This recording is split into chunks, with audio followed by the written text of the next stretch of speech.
আজ 10 বছর পর বাড়ি ফিরছি। 10 বছর আগে ছিলাম একটা অপদার্থ ছেলে, যার ছিল না কোনো মেধা, ছিল না পড়ার প্রতি মনোযোগ, এবং ছিল না টাকা পয়সা। বলতে গেলে ছেলেটি সব দিক দিয়ে জিরো। আর আজ সেই ছেলেটি টপ 5 বিজনেসম্যানদের একজন, যার নেই কোনো টাকার অভাব, নেই কোনো যোগ্যতার অভাব। কিন্তু 10 বছর আগে ছেলেটির সব দিক দিয়ে অভাব ছিল। আপনারা হয়তো কিছুই বুঝতেছেন না।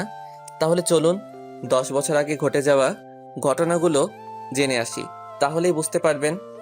10 বছর আগে সকালে ঘুমাচ্ছি, এমন সময় চেঁচামেচির শব্দে ঘুমটা ভেঙে যায়। তারপর চোখ কসলাতে কসলাতে ঘুম থেকে উঠে দেখি মা আর বাবার কথা কাটাকাটি হচ্ছে। তোমার নবাবজাদা ছেলে কোথায়? এখনো ঘুম থেকে উঠেনি। কি বলছো? এখনো ঘুম থেকে ওঠে নাই মানে? কাল বন্ধুদের সাথে আড্ডা দিতে দিতে রাত করে বাসায় আসছে, তাই এত বেলা পর্যন্ত ঘুমাচ্ছে। কি, পড়ালেখার ধারেও কাছেও নাই, আর রাতে বন্ধুদের সাথে আড্ডা দেয়? তামিমকে ডেকে নিয়ে আসো। আচ্ছা, এই বলে আমার রুমে আসতে যাব, তখনই আম্মু আমাকে ডেকে বলল, এই তো তোমার ছেলে ঘুম থেকে উঠলো। ওই, কাল রাতে কোথায় ছিলি? বন্ধুদের সাথে আড্ডা দিতে দিতে রাত হয়ে গেছে। কি, আজকের পর থেকে সন্ধ্যার আগে বাসায় চলে আসবি। যদি না আসতে পারিস, তোকে এই বাড়ি ছেড়ে চলে যেতে হবে। কাল রাতে কার বাড়িতে ডিল ছুড়ছিলি কেন? আজ থেকে যেন তোর নামে কোনো অভিযোগ না আসে। যদি আসে তাহলে বাড়ি থেকে চলে যেতে হবে। ওকে, আর কোনোদিন করব না। যদি এবার পরীক্ষা ফেল করিস তাহলে তোকে বিলে চাষ করতে হবে আমার সাথে। আপনাদের তো পরিচয়টা দেওয়া হয়নি। আমি তামিম, বাড়ির একমাত্র সন্তান, আর বাবা কৃষক, আর আমি ইন্টার ফাইনাল ইয়ারে পড়ি। এখন এতটুকুই, বাকিটুকু গল্পে জেনে নেবেন। আম্মু নাস্তা দাও, কলেজে যেতে হবে। তখন আব্বু বলল, কলেজে কি কি করবি? পড়ালেখা তো কিছুই করতে পারিস না। আব্বু আমাকে আরেকটা সুযোগ দেন। ঠিক আছে, দিলাম, তবে শর্ত আছে একটা। আমি হ্যাঁ বোতক মাথা নাড়লাম। টেবিলে নাস্তা দিছি, খেয়ে কলেজে যা, আর কোনো ঝামেলা করিস না বাবা। আম্মু তুমি কোনো চিন্তা করিও না, আজ থেকে আর কারোর সাথে ঝামেলা করব না। তারপর নাস্তা করে কলেজে চলে এলাম। তারপর কলেজে ঢুকতেই কে যেন কলার টান মারলো। আমি পিছনে ফিরেই ঠাস করে কষে একটা মেরে দিলাম। সাথে সাথেই তোর সাহস কি করে হয় আমাকে থাপ্পড় মারার? আমি এতক্ষণ খেয়াল করিনি যে কে আমার কলার টানলো। আমি তো অবাক, কারণ আমার কলার একটা মেয়ে টেনে ধরেছে। কিন্তু মেয়েটা আমার কলার কেন ধরলো?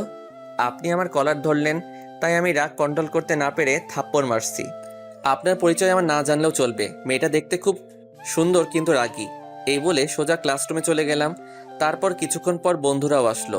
আর অন্যদিকে ওই খ্যাত ছেলেটির কি সাহস তোর মুখের ওপর কথা বলে, আর তুই ওকে কিছুই বললি না? কি রবণী, তুই ওই খ্যাত ছেলেটাকে ছেড়ে দিলি কেন? আমি এত সহজে ওই খ্যাটটারে ছেড়ে দেবো ভাবছিস? তোর কি কোনো প্ল্যান আছে? প্ল্যান আছে, আর সেটা ছুটি হলেই দেখতে পারবি। এখন ক্লাসে যাই। তারপর তারা ক্লাসে চলে আসলো। তখন রাফি আমার বন্ধু বলল, কিরে তোরাস কি হলো? তোকে বউতে ধরে নাই তো? আমি তো ঠিক আছি, আর তোদের কেন মনে হলো আমাকে ভূতে ধরেছে? তখন রিয়াদ বলল, আসলে তুই তো কোনোদিন কলেজে আসিস না, তাই বলছি। আর কলেজে আসলেও তো তুই ক্লাস করিস না, তাই বললাম। হঠাৎ তাদের সাথে কথা বলতে বলতে দরজার দিকে তাকাতেই একটা মেয়েকে দেখে আমি অবাক। কারণ দরজা দিয়ে যেই মেয়েটি আসছে সেই আর কেউ নয়, সে হচ্ছে কিছুক্ষণ আগে যার সাথে ঝগড়া করছিলাম সেই মেয়েটা। তারপর আমি আমার বন্ধুদের জিজ্ঞাসা করলাম, দোস্ত, এই মেয়েটা কি আমাদের ক্লাসেই পড়ে? কেন? না, একটু আগে মেয়েটাকে থাপ্পড় মারছিলাম তাই। কি, তুই জানিস ওকে? আমার জানার দরকার নেই, আগে বলো এই মেয়েটার নাম কি? অবনী, আর এই কলেজের সভাপতির মেয়ে। কি? এখন আমার কি হবে? আমি তো অবনীকে থাপ্পড় মারছি। এটা যদি তার আব্বুকে বলে দেয় তাহলে তো আমার কলেজ আর পড়া হবে না, সাথে বাড়ি থেকে চলে যেতে হবে। অন্যদিকে অবনীর বান্ধবী নীলা অবনীকে বলে, অবনী দেখ, ওই খ্যাতটা আমাদের সাথেই পড়ে। তাহলে তো আমার আরো সুবিধা হলো। আমিও তাই ভাবছি। তারপর দেখি স্যার ক্লাসে এসে আমাকে দেখে স্যার বলল, ক্লাসে কিছু এলিয়েন দেখতেছি, তোমরা কি তাদের দেখতেছো? আমাকে উদ্দেশ্য করে বলল, কারণ এর আগে কলেজে আসলেও ক্লাস করিনি, তাই ক্লাসে দেখে স্যার অবাক হয়ে গেল। আর আমি স্যারকে বললাম, স্যার এখানে তো কোনো এলিয়েন নাই। তোমাকে দেখে তো এলিয়েনই মনে হচ্ছে। আর এতদিন পর কি জন্য ক্লাস করতে আসছো? 1 মাস পরই তো তোমার পরীক্ষা, একেবারে পরীক্ষা দিতে আসলেই তো হয়। আসলে স্যার আজ থেকে ভালো হয়ে গেছি আর নিয়মিত ক্লাস করব। আমার কথা শুনে সবাই অবাক হয়ে গেল। তার থেকে আরো বেশি অবাক হলো স্যার, আর আমার বন্ধুরাও অবাক হয়ে গেল, কারণ তারা ভাবতে পারেনি যে আমি আজ থেকে ক্লাস করব। তখন স্যার বলল, ক্লাস করলে ভালো। তারপর স্যার আরো কিছুক্ষণ ক্লাস করিয়ে চলে গেল। তারপর সব ক্লাস করে যখনই বন্ধুদের নিয়ে গেট দিয়ে বাহির হব, তখনই কে যেন খ্যাত খ্যাত করে আমাকে ডাকতেছে। ওই খ্যাত, আমি পিছনে ফিরে দেখে অবনী আমায় ডাকতেছে। আমাকে বলতেছেন, এখানে তুই ছাড়া আর কে আছে? আচ্ছা আসতেছি। এই বলে আমার বন্ধুরা সহ আমি অবনীর কাছে গেলাম। ওই তোরা যা। আমরা কেন যাব? যেতে বলছি, যাবি নাকি অন্য ব্যবস্থা করব? আচ্ছা যাচ্ছি যাচ্ছি। তারপর ওরা চলে যাওয়ার পর, ওই তোর নাম কি? তামিম। আর কি জন্য ডাকছেন ওইটা বলেন। কেন, তোকে কি কাজ ছাড়া ডাকা যায় না নাকি? তা নই, কিন্তু কেন ডাকলেন তা তো বলেন। তখন নীলা বলল, অবনী দেখ, ওই খ্যাত ছেলেটা তোর মুখে মুখে কথা বলতেছে আর তুই তা সহ্য করতেছিস। তখন অবনী বলল, ওই খ্যাত, তোর সাহস কি করে হয় আমার মুখে মুখে কথা বলা? এই বলে ঠাস। আপনারা ভাবছেন থাপ্পড়টা আমার গালে লাগছে? আপনারা ঠিকই ভাবছেন, থাপ্পড়টা আমার গালে লাগছে। আর ওর থাপ্পড়ের আওয়াজ শুনে যারা কলেজে ছিল সবাই আমার দিকে তাকিয়ে আছে, আর আমি গালে হাত দিয়ে দাঁড়িয়ে আছি। আমাকে মারলেন কেন? আবার আমার মুখে মুখে কথা বলতেছিস? সরি আপু। ঠাস, আবার থাপ্পড় মারলো। এই বড়লোক মেয়েগুলো গরিবদের ভাবেটা কি? আমরা গরিব বলে কি আমাদের কোনো প্রাণ নেই? আমাদের কি কোনো ফিলিংস নেই? আমরাও তো মানুষ। আপনি আবার আমায় মারলেন কেন? আজ থেকে আমায় ম্যাডাম বলে ডাকবি। কি বলে ডাকবি? ম্যাডাম বলে। এই তো, গুড বয়। আর শোন, কাল সকালে তাড়াতাড়ি আসবি। Okay madam. তারপর অবনীর কাছ থেকে বিদায় নিয়ে সোজা বাসায় চলে আসলাম। তারপর ফ্রেশ হয়ে আম্মুকে বললাম, আম্মু খুব খিদে পেয়েছে, খাবার দাও। আচ্ছা তুই টেবিলে বস, আমি খাবার দিচ্ছি। তারপর খাবার খেয়ে রুমে গিয়ে শুয়ে গেলাম। আর কলেজে ঘটে যাওয়া ঘটনাগুলো ভাবতেই কখন যে ঘুমিয়ে গেলাম নিজেও জানি না। অন্যদিকে অবনী কলেজ থেকে বাড়ি ফিরে আর গান গেয়ে গিয়ে সিঁড়ি থেকে উঠতে যাবে, ঠিক তখনই শিমুল চৌধুরী, আজ আমার মেয়েকে এত সুন্দর লাগছে কেন? আমি একটা ছেলেকে ভালোবেসে ফেলেছি।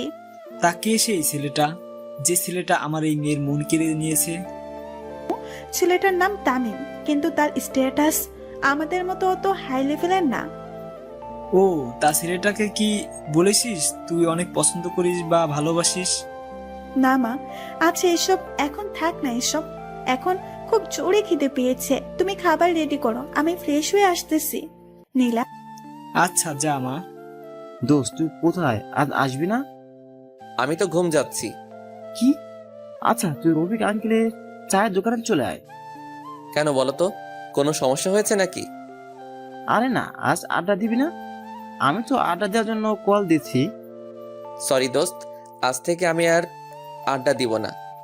আচ্ছা তামিম, তুই কি আমাদের সেই বন্ধু তামিম নাকি অন্য কেউ? কেন বলতো? না মানে ভূতের মুখের রাম রাম শুনছি তাই বলতেছি। এখানে রাম রামের কি হয়েছে? আমরা তো অনেক আড্ডা দিয়ে অনেক সময় নষ্ট করছি, আর সামনে পরীক্ষা, তাই ভাবলাম ভালোভাবে প্রস্তুতি নিতে হবে। আচ্ছা ঠিক আছে দোস্ত। তারপর বাইরে চলে আসলাম। তারপর মাগরিবের নামাজ পড়ে বাড়িতে চলে আসলাম আর বই নিয়ে পড়তে বসলাম। তারপর 10টার দিকে আম্মু খাবার জন্য ডাক দিল। তারপর ডিনার করে ঘুমিয়ে গেলাম। তারপর সকালবেলা ঘুম থেকে উঠে ফ্রেশ হয়ে নাস্তা করে কলেজে যাই। আর কলেজে গিয়েই তো আমি অবাক, কারণ অবনী আজ শাড়ি পরে আসছে। মনে হচ্ছে আসমান থেকে পরী নেমে এসেছে। ছি, আমি এসব কি ভাবতেছি? ও কোথায় আর আমি কোথায়? ওরা বড়লোক আর আমরা গরিব, ওদের সাথে আমাদের মানায় না। তারপর এইসব ভাবতে ভাবতে ক্লাসে চলে আসলাম। নীলা, আজ এই খ্যাতটা আসেনি নাকি? জানি না রে। আচ্ছা চল, ক্লাসের সময় হয়ে গেছে, ক্লাসে যাই। চল। কি রে অবনী, কাকে খুঁজছিস? আর ওই খ্যাতটা আসে নাই না কি আজ? তারপর হঠাৎ অবনীর আমার দিকে চোখ পড়তেই, দেখ নীলা, ওই খ্যাতটা কলেজে আসলো অথচ আমার সাথে দেখা করেনি। এর একটা বিহিত করতে হবে। আজ ওর একটা বিহিত করতেই হবে। ক্লাস ছুটি হোক, তারপর দেখাচ্ছি। আমি ক্লাসে এসে বন্ধুদের পাশে বসে গেলাম। তখন রাফি বলল, কিরে দোস্ত কি অবস্থা? এই তো ভালো, তোদের কি অবস্থা? আমরা ভালো দোস্ত। তারপর স্যার ক্লাসে চলে আসলো। তারপর স্যার কিছু নোট লিখে দিলেন আর বললেন, আচ্ছা কাল তোমাদের এই বিষয়ের উপর ক্লাস টেস্ট নেওয়া হবে, তাই সবাই ভালোভাবে প্রস্তুতি নাও। তারপর স্যার আরও কিছুক্ষণ ক্লাস করে চলে গেলেন। তারপর একে একে সব ক্লাস করে চলে আসতে যাব, তখন দেখি অবনী গেটের ওইখানে দাঁড়িয়ে আছে। আমি অবনীকে না দেখার ভান করে চলে যেতে যাব, তখনই ওই ক্যাট, তোকে সকালে আমার সাথে দেখা করতে বলেছিলাম না? সরি, আসলে ভুলে গেছিলাম। কাল সকালে আসার পর আমার সাথে দেখা করে তারপর ক্লাস করতে যাবি। আচ্ছা এখন তুই যেতে পারিস। আচ্ছা যাচ্ছি। এই বলে বন্ধুদেরকে নিয়ে চলে আসলাম।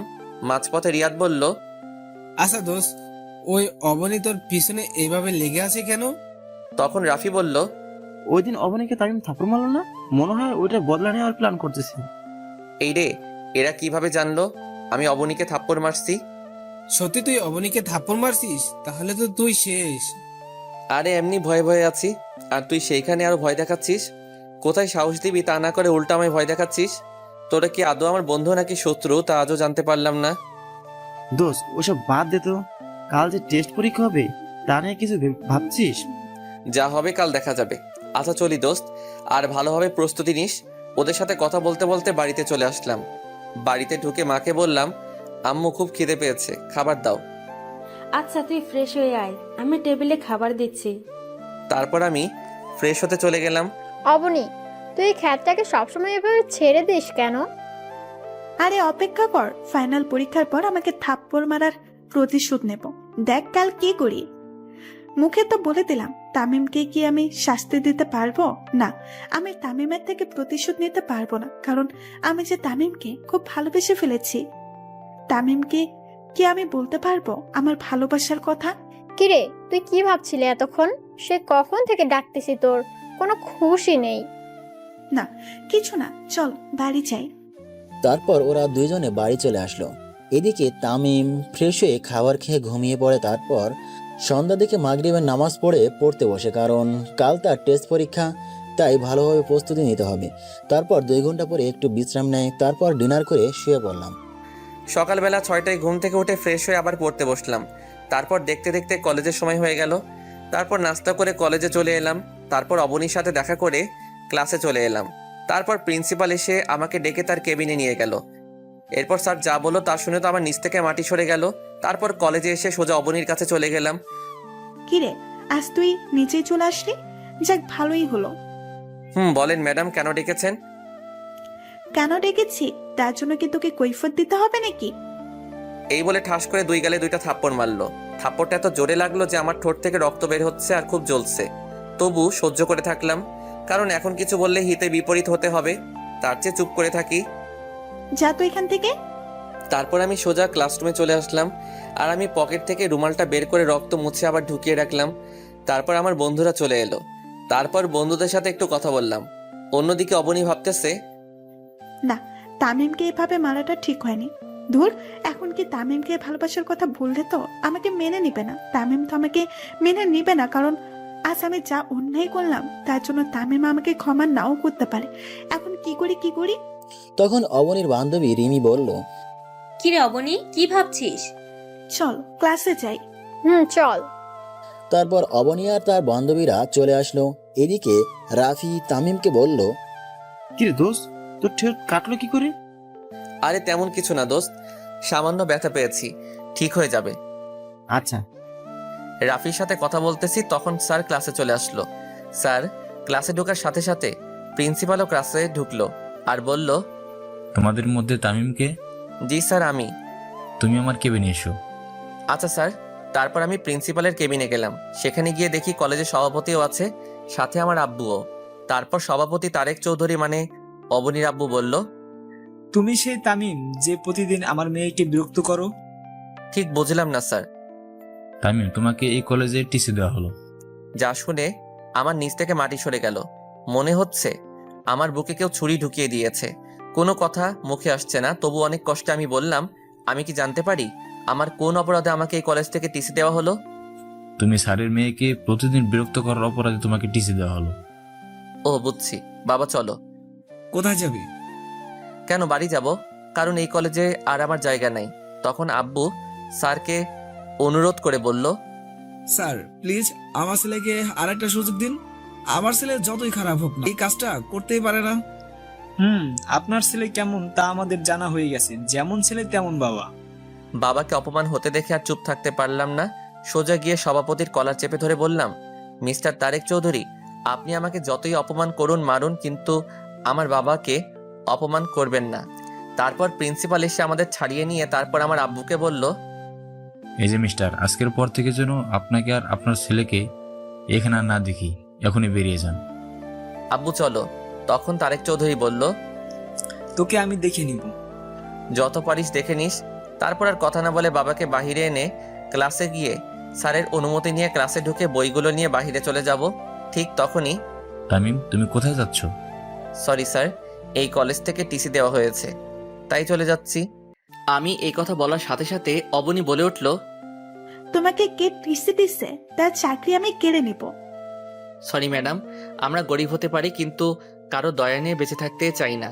আর মিস অবনী চৌধুরী, একটা কথা বলে রাখি, আজ এই কলেজ থেকে আমাকে বাহির করে দেওয়া হচ্ছে, কিন্তু এমন একটা দিন আসবে যেদিনে এই কলেজটা আমার হবে।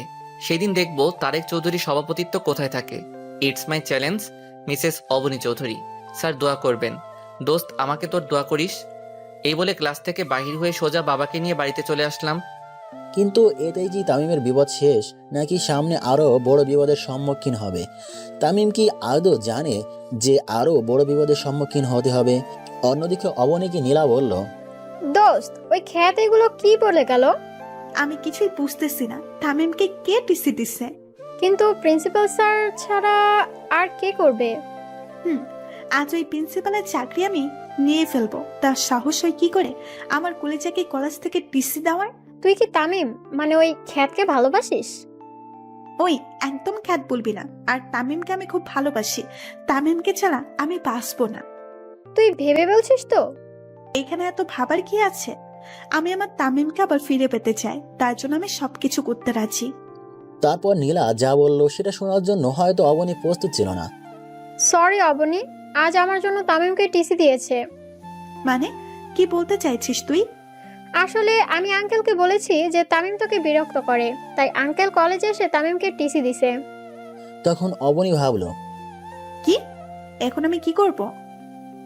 আমি কি আবার তামিমকে হারিয়ে ফেলবো? না, আমি তামিমকে হারাতে চাই, কিন্তু আমার বারবার কেন মনে হচ্ছে আমি হারিয়ে ফেলেছি। না, আজ যে করেই হোক তামিমের বাসায় যেতে হবে। কিন্তু আমি তো তামিমের বাড়ি চিনি না। তো কি হয়েছে? তামিমের বন্ধু রাফির থেকে জিজ্ঞেস করব। কি ভাবতেছিস? কিছু না। এই বলে ক্লাস থেকে বেরিয়ে সোজা বাড়ি চলে গেল।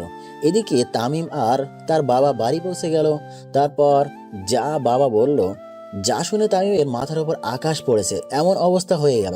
একদিনে দুইটা জ্বর তামিম সামলাতে না পেরে ব্যালেন্স হারিয়ে বসে পড়ে। কারণ তামিমের বাবা তামিমকে বলল, তামিম যখন বাড়িতে ঢুকতে যাবে ঠিক সেই সময় আব্বু বলল, তুই কোথায় যাচ্ছিস? কেন আমার রুমে? তুই আর এবারে কেউ না। কি বলছো এসব? আব্বু, তুমিও বিশ্বাস করো আমি ওই মেয়েটাকে বিরক্ত করছি? তখন আম্মু বলল, কি হয়েছে রে বাবা? তারপর আব্বু কলেজে ঘটে যাওয়া সব ঘটনাগুলো বলল। তারপর আম্মু সোজা এসে আমার গালে থাপ্পড় মেরে বলল, ছি, তোকে আমার ছেলে বলতেও লজ্জা করছে। বেরিয়ে যা আমার বাড়ি থেকে। আম্মু শেষ পর্যন্ত আর বলতে না দিয়ে, আজ থেকে তোকে আমরা ত্যায্যপুত্র করলাম। তুই এই বাড়ি কেউ না, বেরিয়ে যা আমার বাড়ি থেকে। আর কোনোদিন যেন আমার মুখের সামনে না দেখি। এইসব কথা শুনে মনে হচ্ছে কেউ আমাকে লাঠি দিয়ে আমার মাথায় বাড়ি মারছে, আর মনে হচ্ছে যেন আকাশটা আমার মাথার উপর পড়ে গেছে। কিন্তু একসাথে দুইটা ঝড় কিভাবে সামলাবো? দুইটা ঝড় একসাথে সামলাতে না পেরে আমি ব্যালেন্স হারিয়ে বসে পড়লাম। কিছুক্ষণ পর বললাম, আর কোনোদিন এই বাড়িতে আসবো না, চলে যাচ্ছি। ভালো থেকো বাবা মা। অন্যদিকে অবনী নীলা তামিমের বাড়িতে গেল তামিমের খোঁজে। কিন্তু অবনী আদৌ জানে না যে সে তামিমকে হারিয়ে ফেলতে চলেছে। কিন্তু অবনী হাসি মুখে তামিমের বাড়িতে ঢুকলে তামিমের আম্মু বলল, তোমরা কারা মামনি? আমি অপনি। আন্টি তামিম আছে? তামিম তো অনেক আগে এ বাড়ি ছেড়ে চলে গেছে। কি? তামিম কোথায় গেছে? আন্টি, আমি যে তামিমকে খুব ভালোবাসি। কিন্তু ও তো কোনোদিন বলেনি যে ও কাউকে পছন্দ করে। আমার ভুলের জন্য তামিমের আজ এই অবস্থা। কি ভুল করেছো মামনি? আমার জন্যই তো তামিমকে টিসি দিছে। তুমি যা করলে তার কোনো ক্ষমা নাই। তোমার জন্য আমার নির্দোষ ছেলেটা কষ্ট পাচ্ছে। বেরিয়ে যাও আমার বাড়ি থেকে। আন্টি। আর কিছু বলতে পারলো না, কারণ তামিমের আম্মু দরজা বন্ধ করে দিয়ে চলে যায়। অবনী চিন্তা করে, আজ আমার জন্য তামিমের এই অবস্থা। তামিম এখন কোথায় আছে, কি করছে? আচ্ছা, রেল স্টেশনে গিয়ে দেখি সেখানে তামিম আছে নাকি। থাকলেও তো থাকতে পারে। তারপর অবনী রেল স্টেশনের দিকে ছুটে যায়, কিন্তু কপাল খারাপ, সেখানেও তামিম নেই। এদিকে তামিম তার সব সার্টিফিকেট আর মোবাইল আর কিছু জামানো টাকা ছিল, সব কিছু নিয়ে বেরিয়ে পড়লো অজানা রাস্তার পাড়ি দিতে। আর বলল, জানি না কোথায় এই রাস্তার সমাপ্তি হবে, জানি না এখন কোথায় থাকবো। তারপর এইসব ভাবতে ভাবতে হাঁটতেছি। তারপর রেল স্টেশনে গিয়ে ট্রেনের জন্য অপেক্ষা করলাম। অবশেষে অপেক্ষার সমাপ্তি ঘটে। স্টেশনে ঢাকাগামী ট্রেনটাতে উঠে পড়লাম। তারপর ট্রেনটা নিজের মতো করে চলতে লাগলো, আর আমি বাহিরের দৃশ্য উপভোগ করতে লাগলাম। আর কিছুক্ষণ আগে ঘটে যাওয়া ঘটনাগুলো ভাবতেছি, কি থেকে কি হয়ে গেল। এটা তো হওয়ার ছিল না, কিন্তু যা হওয়ার তা তো হবেই, কারণ এটাই যে নিয়তির খেলা। নিয়তির খেলা হিসেবে আমাকে তো মেনে নিতেই হবে। এসব ভাবতেই নিজের অজান্তেই চোখে দিয়ে পানি চলে এলো। দেখতে দেখতে সন্ধ্যা হয়ে গেল। 8টার দিকে ট্রেনটা স্টেশনে থামলো। আমি স্টেশনে নেমে মোবাইল থেকে সিমটা খুলে ফেললাম আর নতুন সিম ঢুকিয়ে নিলাম। তারপর একটা দোকানে ঢুকে রাতের খাবারটা খেয়ে নিলাম। তারপর খাবার খেয়ে আবার আনমনে ফুটপাত দিয়ে হাঁটতেছি। রাতের অন্ধকারে জ্যোৎস্না চাঁদের আলোয় যেন রাস্তাটা যেন সৌন্দর্যের শোভা পেল। এইভাবে হাঁটতে হাঁটতে কিছু দূর গিয়ে মোবাইলটা হাতে নিয়ে দেখি 12টা বাজে, আর মোবাইলে দেখি 6% চার্জ আছে। তারপর আশেপাশে চেয়ে দেখি পুরো রাস্তা ফাঁকা, শুধু আমি একা রাস্তায় হাঁটতেছি আর জ্যোৎস্না রাতের সৌন্দর্য উপভোগ করতেছি। কিন্তু এই সৌন্দর্য যে এখন আর আমার ভালো লাগে না, কারণ আমি আমার প্রিয় দুইটা জিনিস যে হারিয়ে ফেললাম। কিন্তু কি করব, এইসব নিয়ে চিন্তা করে লাভ নেই। এখন আমার ক্যারিয়ার নিয়ে ভাবতেছি। হঠাৎ দেখি কয়েকজন ছেলে একটা লোকের সাথে ধস্তাধস্তি করতেছে। আমি বাধা দিতেই ওরা আমার পেটে ছুরি ঢুকিয়ে দিয়েই পালিয়ে যায়। এরপর আর কিছু মনে নেই। তারপর যখন চোখ খুললাম তখন দেখি যেই মানুষটাকে বাঁচাতে গিয়ে আমি আঘাত পেয়েছি, সেই লোকটি আর একটা মেয়ে আমার পাশে বসে আছে। হয়তো তার মেয়ে হবে। লোকটি আমার চোখ খুলতে দেখে বলল, বাবা, তোমার এখন কেমন লাগছে? ভালো, কিন্তু একটু ব্যথা করছে। আস্তে আস্তে ঠিক হয়ে যাবে। আচ্ছা, তোমার নাম কি? তামিম। আর আপনি কে আঙ্কেল? আমি আরিফ চৌধুরী, চৌধুরী গ্রুপ অফ ইন্ডাস্ট্রিজের মালিক। আর ইনিকে? তখন মেয়েটি বলল, আমি মাইশা চৌধুরী। আচ্ছা, তোমার বাবা মার নম্বরটা দাও। আর তুমি কোথায় থাকো? আমার তো কেউ নাই আঙ্কেল, আর আমি ঢাকায় কাল রাতে আসছি। কে বলেছে তোমার কেউ নেই? আজ থেকে তুমি আমাদের সাথেই থাকবে। না আঙ্কেল, আপনারা আমার জন্য অনেক করছেন। আপনাদের এই ঋণ আমি কোনোদিন শোধ করতে পারবো না। কিসের ঋণ? বাবার কাছে ছেলের ঋণ থাকে না। আজ থেকে তুমি আমাদের সাথেই থাকবে। না আঙ্কেল, এই আমাকে আর বলতে না দিয়ে আঙ্কেল বললেন, তোমাদের সাথে থাকবে, ব্যাস। আমি আর কোনো কথা শুনতে চাই না। কিন্তু তখন মাইশা বলল, কোনো কিন্তু নয়, তুমি আমাদের সাথে থাকবে, ব্যাস। ওনাদের জোরাজোরিতে আমি ওনাদের সাথে যেতে রাজি হলাম। তারপর আঙ্কেল ডাক্তারের কাছে গিয়ে বললেন, ডাক্তার, আমরা কি তামিমকে বাসায় নিয়ে যেতে পারবো? পারবেন, তবে ওনাকে কিছুদিন রেস্ট নিতে হবে। আচ্ছা, ঠিক আছে ডাক্তার। তখন মাইশা আমাকে বলল, আচ্ছা, আপনার এখন কেমন লাগছে? আমার একটা হাত ধরে, অনেকটাই ভালো। হাত ছাড়িয়ে নিলেন কেন? চুপ করে আছি। কি হলো, চুপ করে আছেন কেন? তখন হঠাৎ আঙ্কেল ঢুকলেন, আর মাইশা আঙ্কেলকে দেখে মাইশা বললেন, আব্বু, তামিমকে আমরা কবে বাসায় নিয়ে যেতে পারবো? আজই নিয়ে যেতে পারবো। সত্যি বাবা, আজই নিয়ে যেতে পারবো? সত্যি। কিন্তু বুঝলাম না এই মেয়েটার এত খুশি লাগছে কেন। এই মেয়েটার হাবভাব আমার ভালো ঠেকছে না। এসব ভাবছি তখনই আঙ্কেল বললেন, তাই তুমি রেডি হয়ে নাও। আমি পকেটে হাত দিয়ে দেখি মোবাইলটা নেই। তাই আমি আঙ্কেলকে বললাম, আঙ্কেল একটা কথা বলবো? বলো, অনুমতি নেওয়ার প্রয়োজন নেই। আমার মোবাইলটা। আর বলতে না দিয়ে এই নাও। আমি মোবাইলটা হাতে নিতেই অবাক হয়ে যাই, কারণ 100% চার্জ আছে। সাথে থেকে আমার মোবাইলের ওয়ালপেপারে মাইশার পিক, কিন্তু ওর পিক আমার মোবাইলে। ওর পিক দিল কেন? আমি মাইশার দিকে তাকাতেই দেখি মাইশা চুপি চুপি হাসতেছে, কিন্তু আমার মাথায় কিছুই ঢুকতেছে না। এই মেয়ের মতলবটা কি? আমি আর কিছু না ভেবে আঙ্কেলকে বললাম, আঙ্কেল আমি রেডি। বলে উঠতেই পেটের ব্যথায় পড়ে যেতেই মাইশা আমাকে ধরে ফেললো। তখন আঙ্কেল বলল, মাইশা, ওকে নিয়ে গাড়িতে অপেক্ষা কর, আমি বিল মিটে আসছি। ওকে আব্বু। তারপর মাইশা আমাকে ধরে নিচে নেমে এলেন আর গাড়িতে বসালেন। কিছুক্ষণ পর আঙ্কেল চলে এলো। আঙ্কেল গাড়িতে উঠে ড্রাইভারকে বললেন। ড্রাইভার গাড়ি চালাও। ড্রাইভার গাড়ি স্টার্ট দিয়ে আপন মনে চালাতে লাগলেন।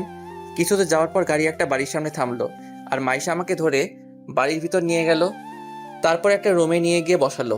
তারপর মাইশা বাহিরে চলে গেল আর আমি খাটে বসে এদিক ওদিক চোখ বোলাতে লাগলাম। রুমটা খুব সুন্দর করে গোছানো আর চারিদিকে মাইশার ছবি লাগানো। তার মানে এটা মাইশার রুম। কিন্তু মাইশা আমাকে ও রুমে আনলো কেন? এইসব ভাবতেছি, হঠাৎ মাথা ব্যথা করছে, তাই শুয়ে পড়লাম আর বাবা মায়ের কথা ভাবতেছি। হঠাৎ খেয়াল করলাম চোখ থেকে পানি ঝরছে। বাবা মায়ের কথা ভাবতে ভাবতে কখন যে ঘুমিয়ে পড়লাম নিজেও জানি না। তারপর যখন ঘুম থেকে উঠলাম তখন অনুভব করলাম কেউ আমার মাথায় হাত বুলিয়ে দিচ্ছে।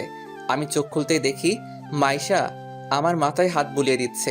আমি চোখ খুলতে দেখে মাইশা হাত সরিয়ে বলল, ও ঘুম থেকে উঠেছেন, যান গিয়ে ফ্রেশ হয়ে আসেন। কিছু খেতে হবে, না হলে ওষুধ খাবেন কিভাবে? আমি অসহায় দৃষ্টিতে তাকিয়ে আছি, কারণ আমি হাঁটতে চাইলে পড়ে যাব, কারণ আমার পেটে ব্যথা হবে। আমার তাকিয়ে থাকা দেখে মাইশা বলল। আপনি তো ভালোভাবে হাঁটতেও পারবেন না।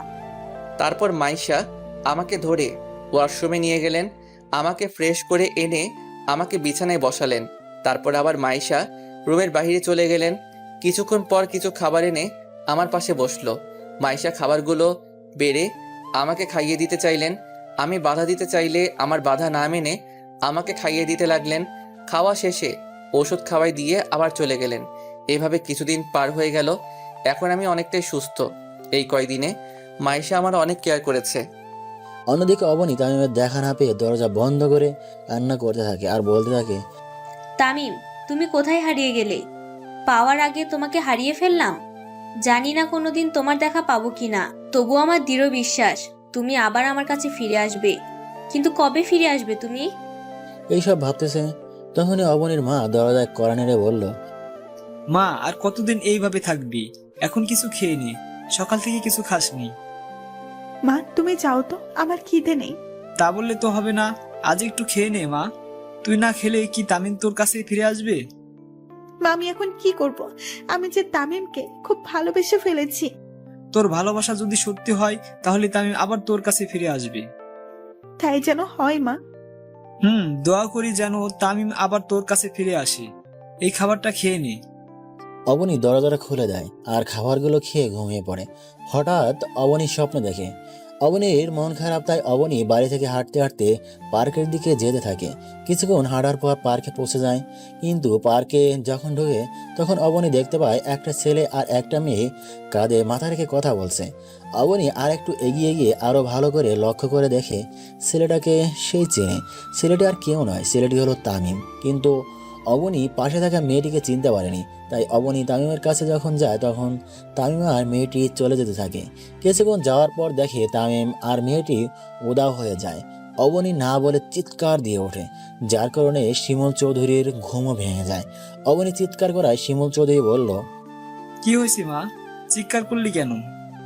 মা তামিম আমাকে ছেড়ে চলে গেছে। তুই খারাপ স্বপ্ন দেখছিস হয়তো। আচ্ছা এখন ঘুমিয়ে পড়। ওকে মা। অবনী তামিমের কথা ভাবতে ঘুমিয়ে পড়ে। এদিকে ফ্রেশ হতেই বাইরে বের হতেই মাইশা রুমে আসলো আর তামিমকে বলল, চলো ডিনার করতে। আপনি যান, আমি আসতেছি। মাইশা চলে গেল। আমিও কিছুক্ষণ পর নিচে এলাম। নিচে এসে চেয়ারে বসলাম। তারপর মাইশা প্লেটে খাবার বেড়ে দিল। আমি খেতে লাগলাম। খাওয়ার মাঝখানে আঙ্কেল বলে উঠল, তামিম, তোমার এখন কেমন লাগছে? আঙ্কেল পুরোপুরি ভালো। তুমি কোন ইয়ারে পড়ো?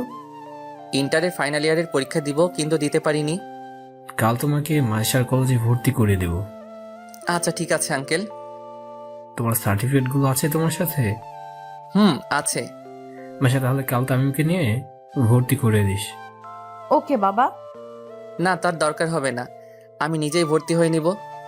আচ্ছা, তোমার যা ভালো মনে হয়। আচ্ছা, আরেকটা কথা ছিল। কি কথা আঙ্কেল বলেন? এরপর আঙ্কেল যা বললেন তা শুনে তো আমি অবাক। কাল থেকে তুমি ক্লাস করে আমার সাথে অফিস সামলাবে। এটা শোনার পর আমি অবাক হয়ে গেলাম। আঙ্কেল এটা কি বলল? আমাকে চিনে না অথচ আমাকে বিশ্বাস করে তার কোম্পানির দায়িত্ব নিতে বলছেন। কিন্তু আমি তো এই দায়িত্বটা নিতে পারবো না। আঙ্কেল এসব কি বলেন? আমার পক্ষে সম্ভব না আঙ্কেল। কেন সম্ভব না? কারণ আপনার কোম্পানি সামলানোর মতো যোগ্যতা আমার নাই। কাল থেকে তুমি আমার সাথে অফিস সামলাবে। কিন্তু আর বলতে না দিয়ে আঙ্কেল বলল, কোনো কিন্তু না, তুমি অফিস সামলাবে মানে সামলাবে। আমি আর কোনো কিছুই শুনতে চাই না। কিন্তু আঙ্কেল, আপনি আমাকে চিনেন না, জানেন না, অথচ আমাকে আপনার কোম্পানি সামলানোর দায়িত্ব দিচ্ছেন কেন? কারণ আমি জানি তুমি কোনোদিন আমার সাথে বিশ্বাসঘাতকতা করবে না, এটা আমার বিশ্বাস। আপনি আমাকে এতটা বিশ্বাস করেন? আচ্ছা, আমি যদি কোনোদিন আপনার সাথে ভুলে বিশ্বাসঘাতকতা করে ফেলি, আল্লাহ না করুক, তখন কি আমার ক্ষমা হবে? যদি তা ক্ষমার অযোগ্য হয়? চাই তুমি কোনোদিন আমার সাথে বিশ্বাসঘাতকতা করবে না, আর করলেও নিজের ছেলেকে শাস্তি দিব, তারপর আবার আপন করে নেব। আঙ্কেল বলল, আমার নিজের অজান্তে চোখ দিয়ে পানি ঝরতেছে। মাইশা তা খেয়াল করতে পেরে বলল, কি হলো, তুমি কাঁদছো কেন? মা বাবার কথা মনে পড়তেছে তো, তাই হয়তো কান্না পাচ্ছে। আর যদি তারা থাকতো তাহলে কতই না ভালো হতো। তুমি কি আমাকে এখনো আপন ভাবতেই পারোনি? তা না আঙ্কেল, এই বলে খাবার রেখে ছাদে চলে আসলাম। কি হলো, এভাবে চলে গেলে কেন? হয়তো বাবা মার কথা মনে পড়ছে, হয়তো তাই মনে হয় চলে গেছে। হয়তো মন খারাপ হয়েছে, তুই গিয়ে দেখ তো। ওকে বাবা। এই বলে মাইশা খাবার শেষ করে আমার রুমে এসে দেখে আমি নাই। তারপর ছাদে চলে আসে, আর আমি কাঁদতে কাঁদতে বললাম, বাবা তুমি আমাকে ভুল বুঝলে। তোমরা দুনিয়াতে থাকা সত্ত্বেও তোমাদের সাথে কথা বলতে পারছি না তোমাদের সাথে দেখা করতে। কেন বাবা? আমার তো কোনো দোষ ছিল না, তবু কেন বাবা মা তোমরা আমায় ভুল বুঝলে? এইসব ভাবতেছি আর চোখ দিয়ে পানি ঝরতেছে। হঠাৎ কেউ আমার কাঁধে হাত রাখলো। আমি তাড়াতাড়ি চোখের পানি মুছে পিছন ফিরে দেখি মাইশা দাঁড়িয়ে আছে। আমি মাইশাকে দেখে বললাম, ম্যাডাম আপনি এখানে? আসতে হলো, আর আমাকে একদম ম্যাডাম ডাকবে না। আপনারা কোথায় আর আমি কোথায়? আপনাকে ম্যাডাম না ডেকে আর কি ডাকবো? আমাকে তুমি এই নাম ধরেই রাখবে। ম্যাডাম কি করছেন? তামিম, একটা কথা বলবো? বলেন, কিন্তু আর একটু দূরে যান। আচ্ছা, যাচ্ছি। তারপর মাইশা আমার থেকে এক হাত দূরে সরে দাঁড়ালো। এইবার বলেন, কি বলবেন আপনি? তোমার কোনো গার্লফ্রেন্ড আছে? কি যে বলেন, আমার মতো একটা খ্যাত ছেলেকে কি কেউ ভালোবাসতে পারে? এছাড়া আমার আর একটা কথা বাকি আছে, কিন্তু তোমাকে কিভাবে যে বলি, তুমি রাগ করবে না তো? রাগ করার মতো কথা হলে অবশ্যই রাগ করব। I love you Tamim. হসপিটালে তোমাকে প্রথম দেখাতেই ভালো লেগে যায়। এই প্রথম আমি কাউকে আমার ভালোবাসার কথা জানালাম। তুমি কি আমাকে তোমার সব দুঃখ কষ্টের ভাগিদার হতে দেবে? প্লিজ, তুমি আমায় ফিরিয়ে দিও না। এই মেয়ে বলে কি আমিও তোকে পছন্দ করি, কিন্তু আমার পক্ষে যে মাইশাকে ভালোবাসা পসিবল না। আপনার মাথা ঠিক আছে তো ম্যাডাম? কেন কেন আমার মাথা ঠিক থাকবে না কেন? আমার মনে হচ্ছে আপনার মাথা ঠিক নাই। কেন ঠিক নাই? আপনি ঠিক থাকলে আমাকে ভালোবাসার মতো বোকামি করতেন না। কেন, তোমাকে ভালোবাসা কি বোকামি নাকি? তা নয়তো কি? আমি কোথায় আর আপনি কোথায়? আমি একজন সাধারণ ছেলে, আর তার চেয়ে বড় কথা হলো আমি আঙ্কেলের মনে কষ্ট দিতে পারবো না, তাই আমার পক্ষে তোমাকে ভালোবাসা সম্ভব না। আমি এত কিছু শুনতে চাই না। তুমি আমাকে ভালোবাসবে কিনা বলো। তুমি যদি আমাকে আর একবার ভালোবাসার কথা বলো, তাহলে আমি এখান থেকে চলে যেতে বাধ্য হব। আমার কথা শুনে মাইশা ভয় পেয়ে যায়, তাই মাইশা কিছুক্ষণ ভাবার পর বলল, না, তুমি আমাকে না ভালোবাসো, তবু এই বাড়ি থেকে চলে যেও না, প্লিজ। ওকে, যাব না। আচ্ছা, তুমি আমাকে না ভালোবাসো, কিন্তু আমরা ফ্রেন্ড তো হতে পারি। ওকে ডান, বাট অনলি ফ্রেন্ড, আর কিছু না, মনে থাকে যেন। ফ্রেন্ড। আমরা যেহেতু ফ্রেন্ড, তাহলে আমরা তুমি করে বলতে পারি তো? ওকে, সমস্যা নাই ম্যাডাম। আবার madam? Sorry Maisha. It's okay. এরপর আর হলে কোনো ক্ষমা নাই। ওকে মহারানী। রাত তো অনেক হলো, চলো এবার গিয়ে ঘুমিয়ে পড়ো। ওকে, তুমিও যাও। এই বলে আমি ছাদ থেকে নেমে আমার রুমে চলে গেলাম, কিন্তু মাইশা ছাদ থেকে নিচে নেমে সোজা তার বাবার রুমে যায়, আর বাবাকে বলল, বাবা, আসবো? আয় মা, কিন্তু তুই কাঁদছিস কেন? আচ্ছা বাবা, আমি যদি তোমার কাছে কিছু চাই, তাহলে আমাকে দিবে তো? অবশ্যই দিব। আমার মেয়ে আমার কাছে কিছু চাইবে আর আমি দিব না, এটা কখনো হয়? কিন্তু বাবা, এটা অন্য সব কিছুর থেকে একদম আলাদা। আমি যদি আমার ভালোবাসার মানুষকে চাই, তাহলে কি তুমি আমাকে দিতে পারবে? অবশ্যই দিব, কিন্তু সেই ছেলেটা কে যাকে তুই আমার কাছে চেয়েছিস? বাবা, তাকে তুমি খুব ভালো করে চিনো। কিন্তু বলবি তো? যে আমার প্রাণ বাঁচিয়েছে, আমি তাকে ভালোবাসি, কিন্তু ও আমাকে ভালোবাসে না। আমার ভালোবাসা গ্রহণ না করে আমাকে ফিরিয়ে দিয়েছে। তামিমের কথা বলছিস? তামিম খুব ভালো ছেলে, তুই কোনো চিন্তা করিস না। এখন বল আমাকে কি করতে হবে? তামিমকে সব সময় আমার পাশে থাকতে বলবে, এটাই হবে। শুধু এতটুকুই? আচ্ছা, আমি বলে দিব। থ্যাংক ইউ আব্বু। এখন অনেক রাত হয়েছে, গিয়ে শুয়ে পড়। ওকে আব্বু। এই বলে মাইশা আঙ্কেলের রুম থেকে সোজা তার রুমে চলে যায় আর তামিমের কথা ভাবতে ভাবতে ঘুমিয়ে পড়ে। আমি রুমে গিয়ে মোবাইলে অ্যালার্ম দিয়ে শুয়ে পড়লাম। কিছুক্ষণের মধ্যেই ঘুমিয়ে গেলাম। সকালবেলা অ্যালার্মের শব্দে ঘুমটা ভেঙে যায়। তারপর ফ্রেশ হয়ে নামাজ পড়ে একটু হাঁটাহাঁটি করে ছাদে চলে গেলাম। ছাদে গিয়ে সকালের সৌন্দর্য উপভোগ করতে লাগলাম। পাখির কিচিরমিচিরের শব্দে যেন মনটা যেন ভালো হয়ে গেল। ছাদে আরও কিছুক্ষণ থেকে নিজের রুমে চলে গেলাম। রুমে গিয়ে শুয়ে গেলাম। হঠাৎ কেউ দরজায় নক করলো। আমি গিয়ে দরজা খুলে দিলাম। দরজা খুলতেই দেখি মাইশা দাঁড়িয়ে আছে। মাইশাকে আমি বললাম, তুমি এইখানে? তুমি উঠছো নাকি দেখতে আসলাম। আমি তো অনেক আগে উঠেছি। ও, তো এতক্ষণ কি করেছো? এই তো শুয়েছিলাম। কেন, কিছু বলবে নাকি? নাস্তা করতে হবে, কলেজে যাবে না? এত তাড়াতাড়ি? কলেজে গিয়ে কি করব? আর আমি তো ভর্তি হইনি। কয়টা বাজে দেখছো? কয়টা বাজে? 9:30 বাজে। এক্ষুনি নাস্তা করে কলেজে যেতে হবে। ওকে, তুমি যাও, আমি আসতেছি। আচ্ছা, তাড়াতাড়ি আসো, আমরা তোমার জন্য অপেক্ষা করতেছি। এই বলে মাইশা চলে গেল। আমিও রেডি হয়ে নিচে নেমে এলাম। তারপর চেয়ারে গিয়ে বসে পড়লাম। নাস্তা করা শেষে আঙ্কেল বলল যে, তাই তোমাকে একটা কথা বলার ছিল। জি আঙ্কেল বলুন। এতে পারমিশন নেওয়ার কি আছে? বলছিলাম, তুমি মাইশার সাথে সবসময় থাকতে পারবা? পারবো। আমি তো ওর কলেজে ভর্তি হব। তাহলে এত চিন্তা করতেছেন কেন? আচ্ছা, তুমি গাড়ি চালাতে পারো? পারি আঙ্কেল। তাহলে আর কোনো চিন্তা করতে হবে না। ঠিক বুঝলাম না আঙ্কেল।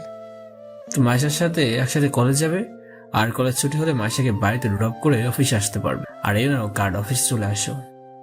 পারবো আঙ্কেল, আপনি চিন্তা করবেন না। আচ্ছা, তুমি এখন তোমার সকল কাগজপত্র নিয়ে কলেজে গিয়ে ভর্তি হতে যাও, আর আমি প্রিন্সিপাল স্যারকে বলে দিব।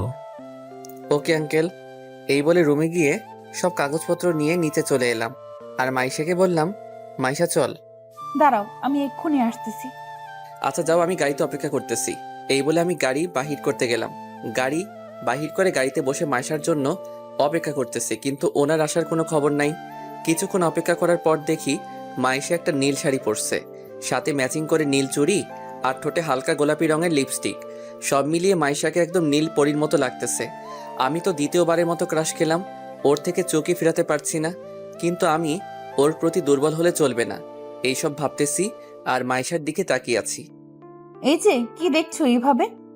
এই কি হলো, কথা বলতেছো না কেন? কি কি কি? এইভাবে কি দেখতেছো? কই কিছু না তো।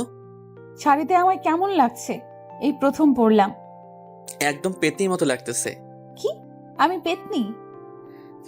আচ্ছা এসব কথা থাক, কলেজে যাওয়া যাক। চলো। তারপর গাড়ি ড্রাইভ করে কলেজে চলে আসলাম।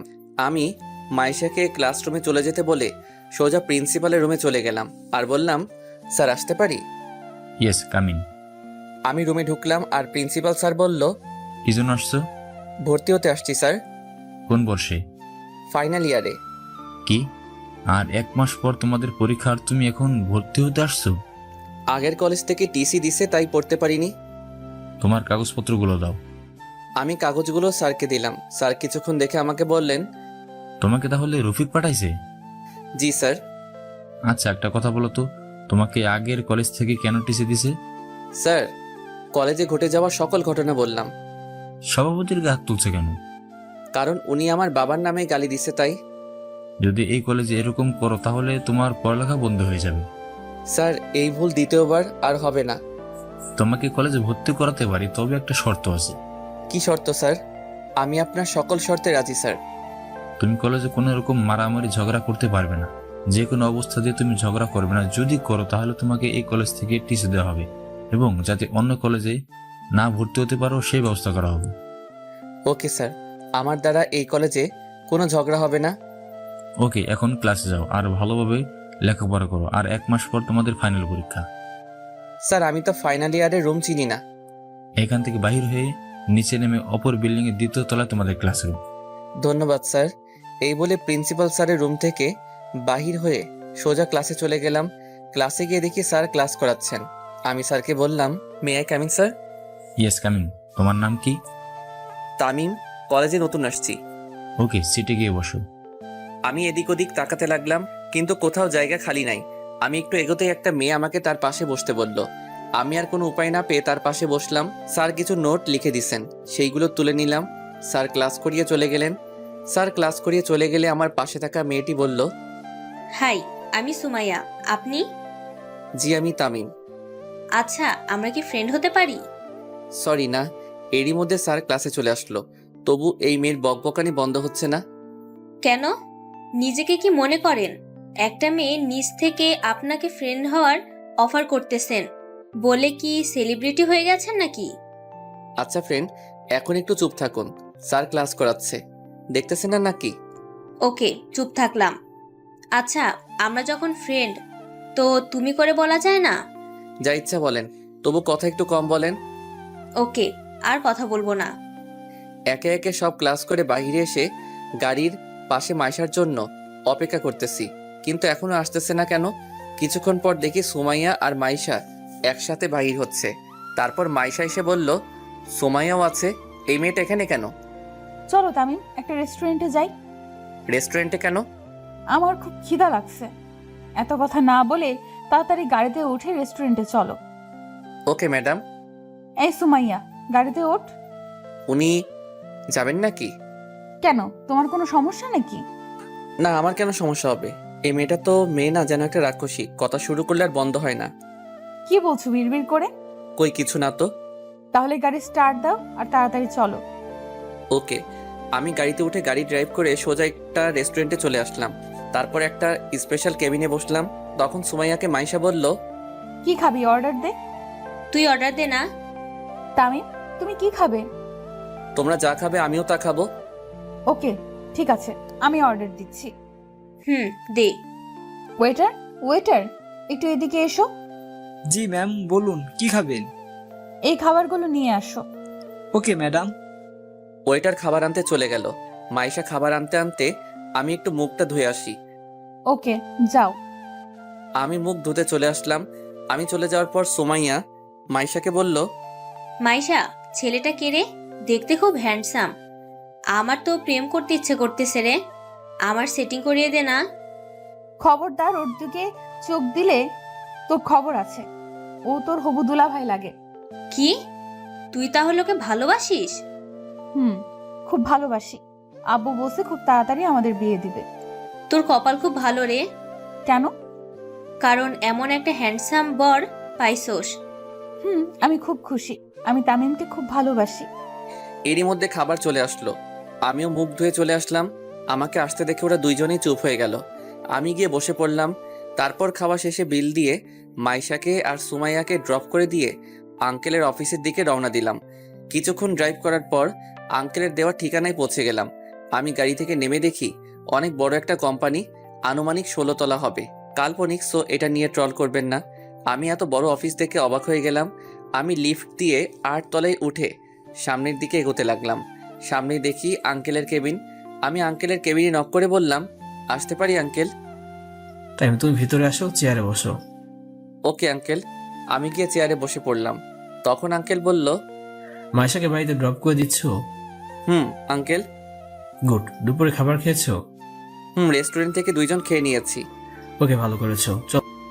এই বলে আঙ্কেল কাকে যেন কল করলো আর বলল সব স্টাফদেরকে মিটিং রুমে যেতে। কিছুক্ষণ পর আঙ্কেল বলল, চলো মিটিং রুমে যাবো। Okay uncle.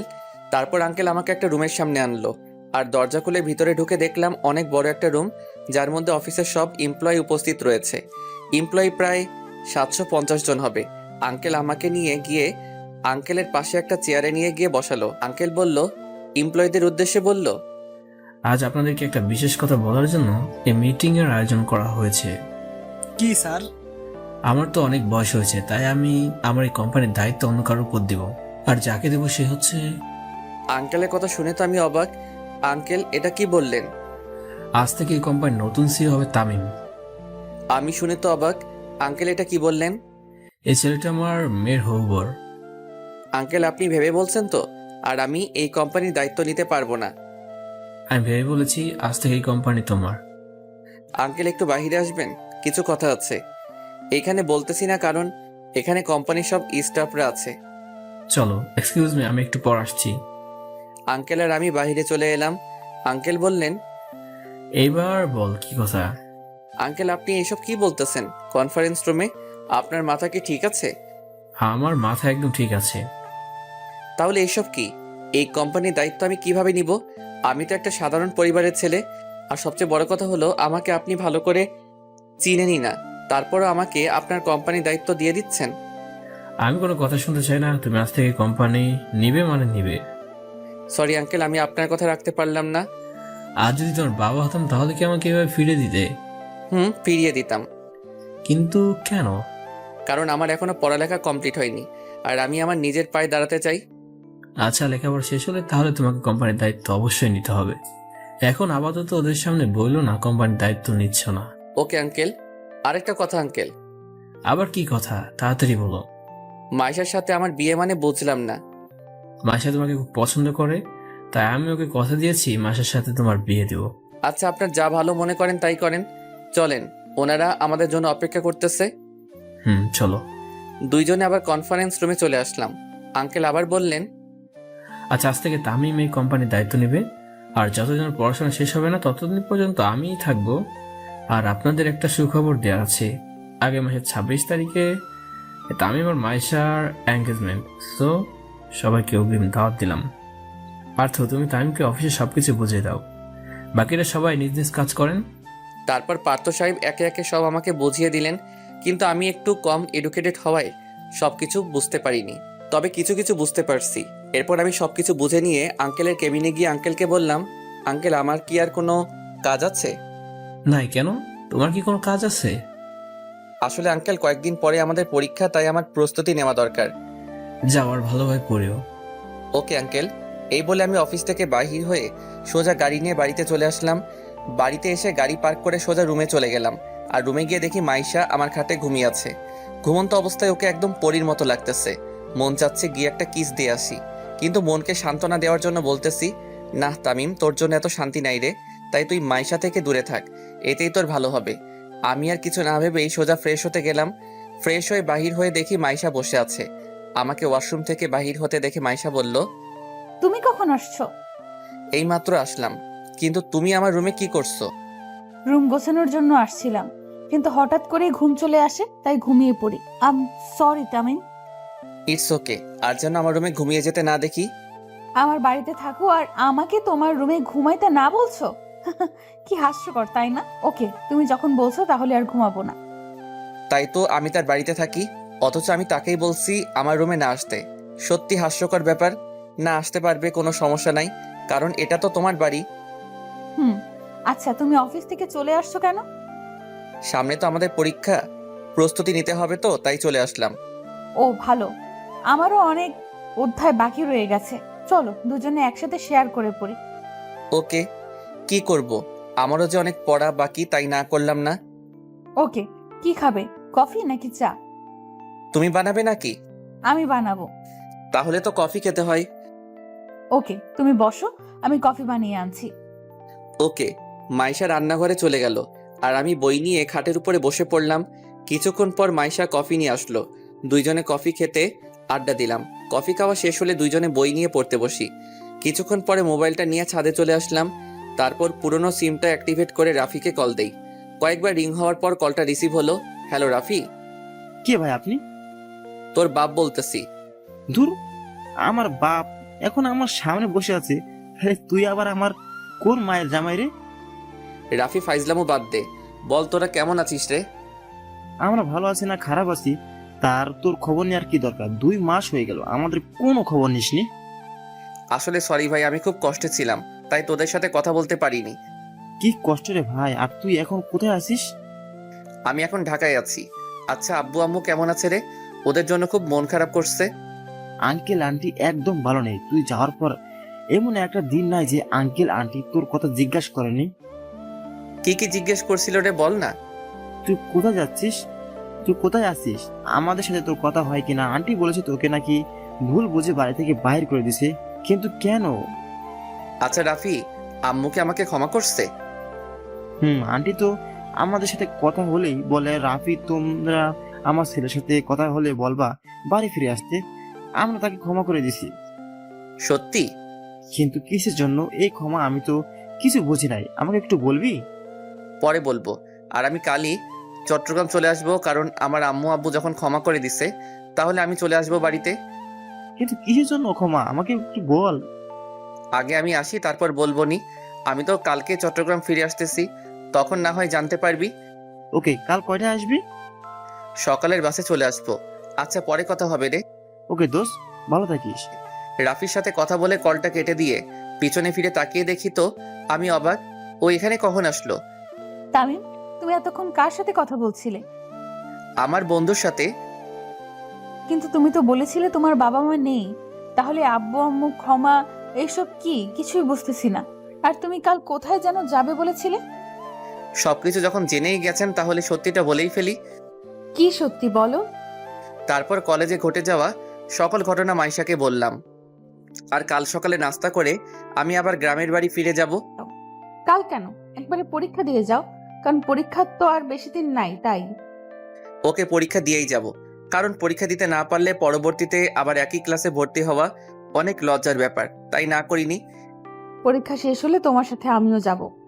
সেটা পরে দেখা যাবে। এই বলে আমি ছাদ থেকে রুমে চলে আসলাম। তারপর কিছুক্ষণ ফেসবুকিং করলাম আর গল্প পোস্ট করলাম। যখনই অফলাইন হতে যাব তখনই সুমাইয়ার আইডি থেকে মেসেজ আসলো। হাই। হ্যালো, কেমন আছিস? ভালো, তুমি? আমিও ভালো। কি করতেছিস? বসে আছি। তুমি? আমিও বসে আছি। আচ্ছা তামিম, একটা প্রশ্ন করব। কর। তুমি কোন ইয়ারে পড়ো? ফাইনাল ইয়ারে। তুই? সত্যি তুমি ফাইনাল ইয়ারে? আমি ফাইনাল ইয়ারে। কোন কলেজে পড়ো? ঢাকা কলেজে। তামিম, তোমার একটা পিক দাও তো। কেন? তোমাকে চেনা চেনা লাগতেছে তাই। কেন বলতো? পিক দিবা কিনা বলো। ওকে ওয়েট, একটু পর আমার একটা ছবি দিলাম। ছবি দেওয়ার সাথে সাথে সুমাইয়া বলল, তামিম, তুমি আমাকে কোনোদিন দেখছো? না তো, কেন? আজকে মাইশার সাথে আমিই ছিলাম। কি তুই? হুম। আরও কিছুক্ষণ কথা বলে অফলাইন হয়ে গেলাম। এইভাবে কেটে গেল কয়েকটা দিন। আর 2 দিন পর আমাদের পরীক্ষা, তাই ভালোভাবে প্রস্তুতি নিতে হবে। তাই আর কোনো সময় নষ্ট না করে সব সময় বই নিয়ে ব্যস্ত থাকি। পরীক্ষার দিন। তামিম, তাড়াতাড়ি রেডি হও। ওকে দাঁড়াও, আমি আসতেছি। এরপর রেডি হয়ে কলেজে চলে গেলাম। ওয়ার্নিং বেল দিয়ে দিল, তাই পরীক্ষার হলে ঢুকে পড়লাম। স্যার প্রশ্ন দিয়ে গেল, কিন্তু প্রশ্ন এত সহজ যে 2 ঘন্টার জায়গায় 50 মিনিটে শেষ করে ফেলছি। এইভাবে একে একে সব পরীক্ষা দিয়ে ফেলছি। সব পরীক্ষা মোটামুটি ভালো হয়েছে। আজ পরীক্ষা শেষ দিন, শেষ পরীক্ষাটাও দিয়ে ফেললাম। এখন আমাকে চট্টগ্রাম ফিরতে হবে, তা আঙ্কেলকে বলা দরকার। তাই পরীক্ষা দিয়ে সোজা মাইশাকে নিয়ে বাড়ি চলে আসলাম রাতে। আঙ্কেল, একটা কথা বলার ছিল। বলো। সকালে চট্টগ্রাম যাবে আর কি, ওকে কোনো সমস্যা নেই। আপনি জানলেন কি করে? মাইশা বলেছে আর বাড়ি যাবা। ঠিক আছে, তবে আসার সময় রিয়ানদেরও নিয়ে আসবা। এখনো বিয়ে হয়নি, তার মধ্যে আমার আব্বু আম্মুকে বিয়ান বানিয়ে ফেলছে। ওনারা কি আসবে? কেন আসবে না? দরকার হলে আমি কল করে বলবো। Okay uncle. এই বলে ডিনার করে রুমে চলে গেলাম আর মা বাবার সাথে কথা ভাবতে লাগলাম। বাবা মা, আবার তোমাদেরকে দেখতে পাবো। তোমরা কেমন আছো? তোমাদেরকে দেখতে আমার খুব ইচ্ছে করছে। এই সব ভাবতে ভাবতে কখন যে ঘুমিয়ে গেলাম নিজেও জানি না। সকালবেলা দরজায় নাড়ার আওয়াজে ঘুমটার 12টা বেজে গেল। আমি উঠে দরজা খুলতেই দেখি মাইশা কফি নিয়ে দাঁড়িয়ে আছে। দরজা খুললেই কফিটা রেখে চলে যায়।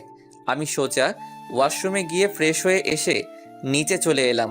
তারপর নাস্তা করে রুমে চলে আসলাম। ব্যাগ গুছিয়ে আবার নিচে নেমে এলাম আর আঙ্কেলকে বললাম, আঙ্কেল যদি কোনো দোষ করে থাকি তো ক্ষমা করবেন। কি যে বলো না তুমি। এ নাও। এইটা কিসের চাবি? তোমার নতুন গাড়ি। এইসবের কি দরকার ছিল আঙ্কেল? আচ্ছা, এসব কথা এখন থাক, তোমার দেরি হয়ে যাচ্ছে। আঙ্কেল আসি। মাইশা আসি। যদি বেঁচে থাকি তো তাহলে আবার আসবো আঙ্কেল। এই বলে গাড়ি নিয়ে গেট দিয়ে বের হয়ে যখনই মেইন রোডে উঠতে যাব ঠিক তখনই ট্রাকের সাথে আমার গাড়ির অ্যাক্সিডেন্ট হয়ে যায়।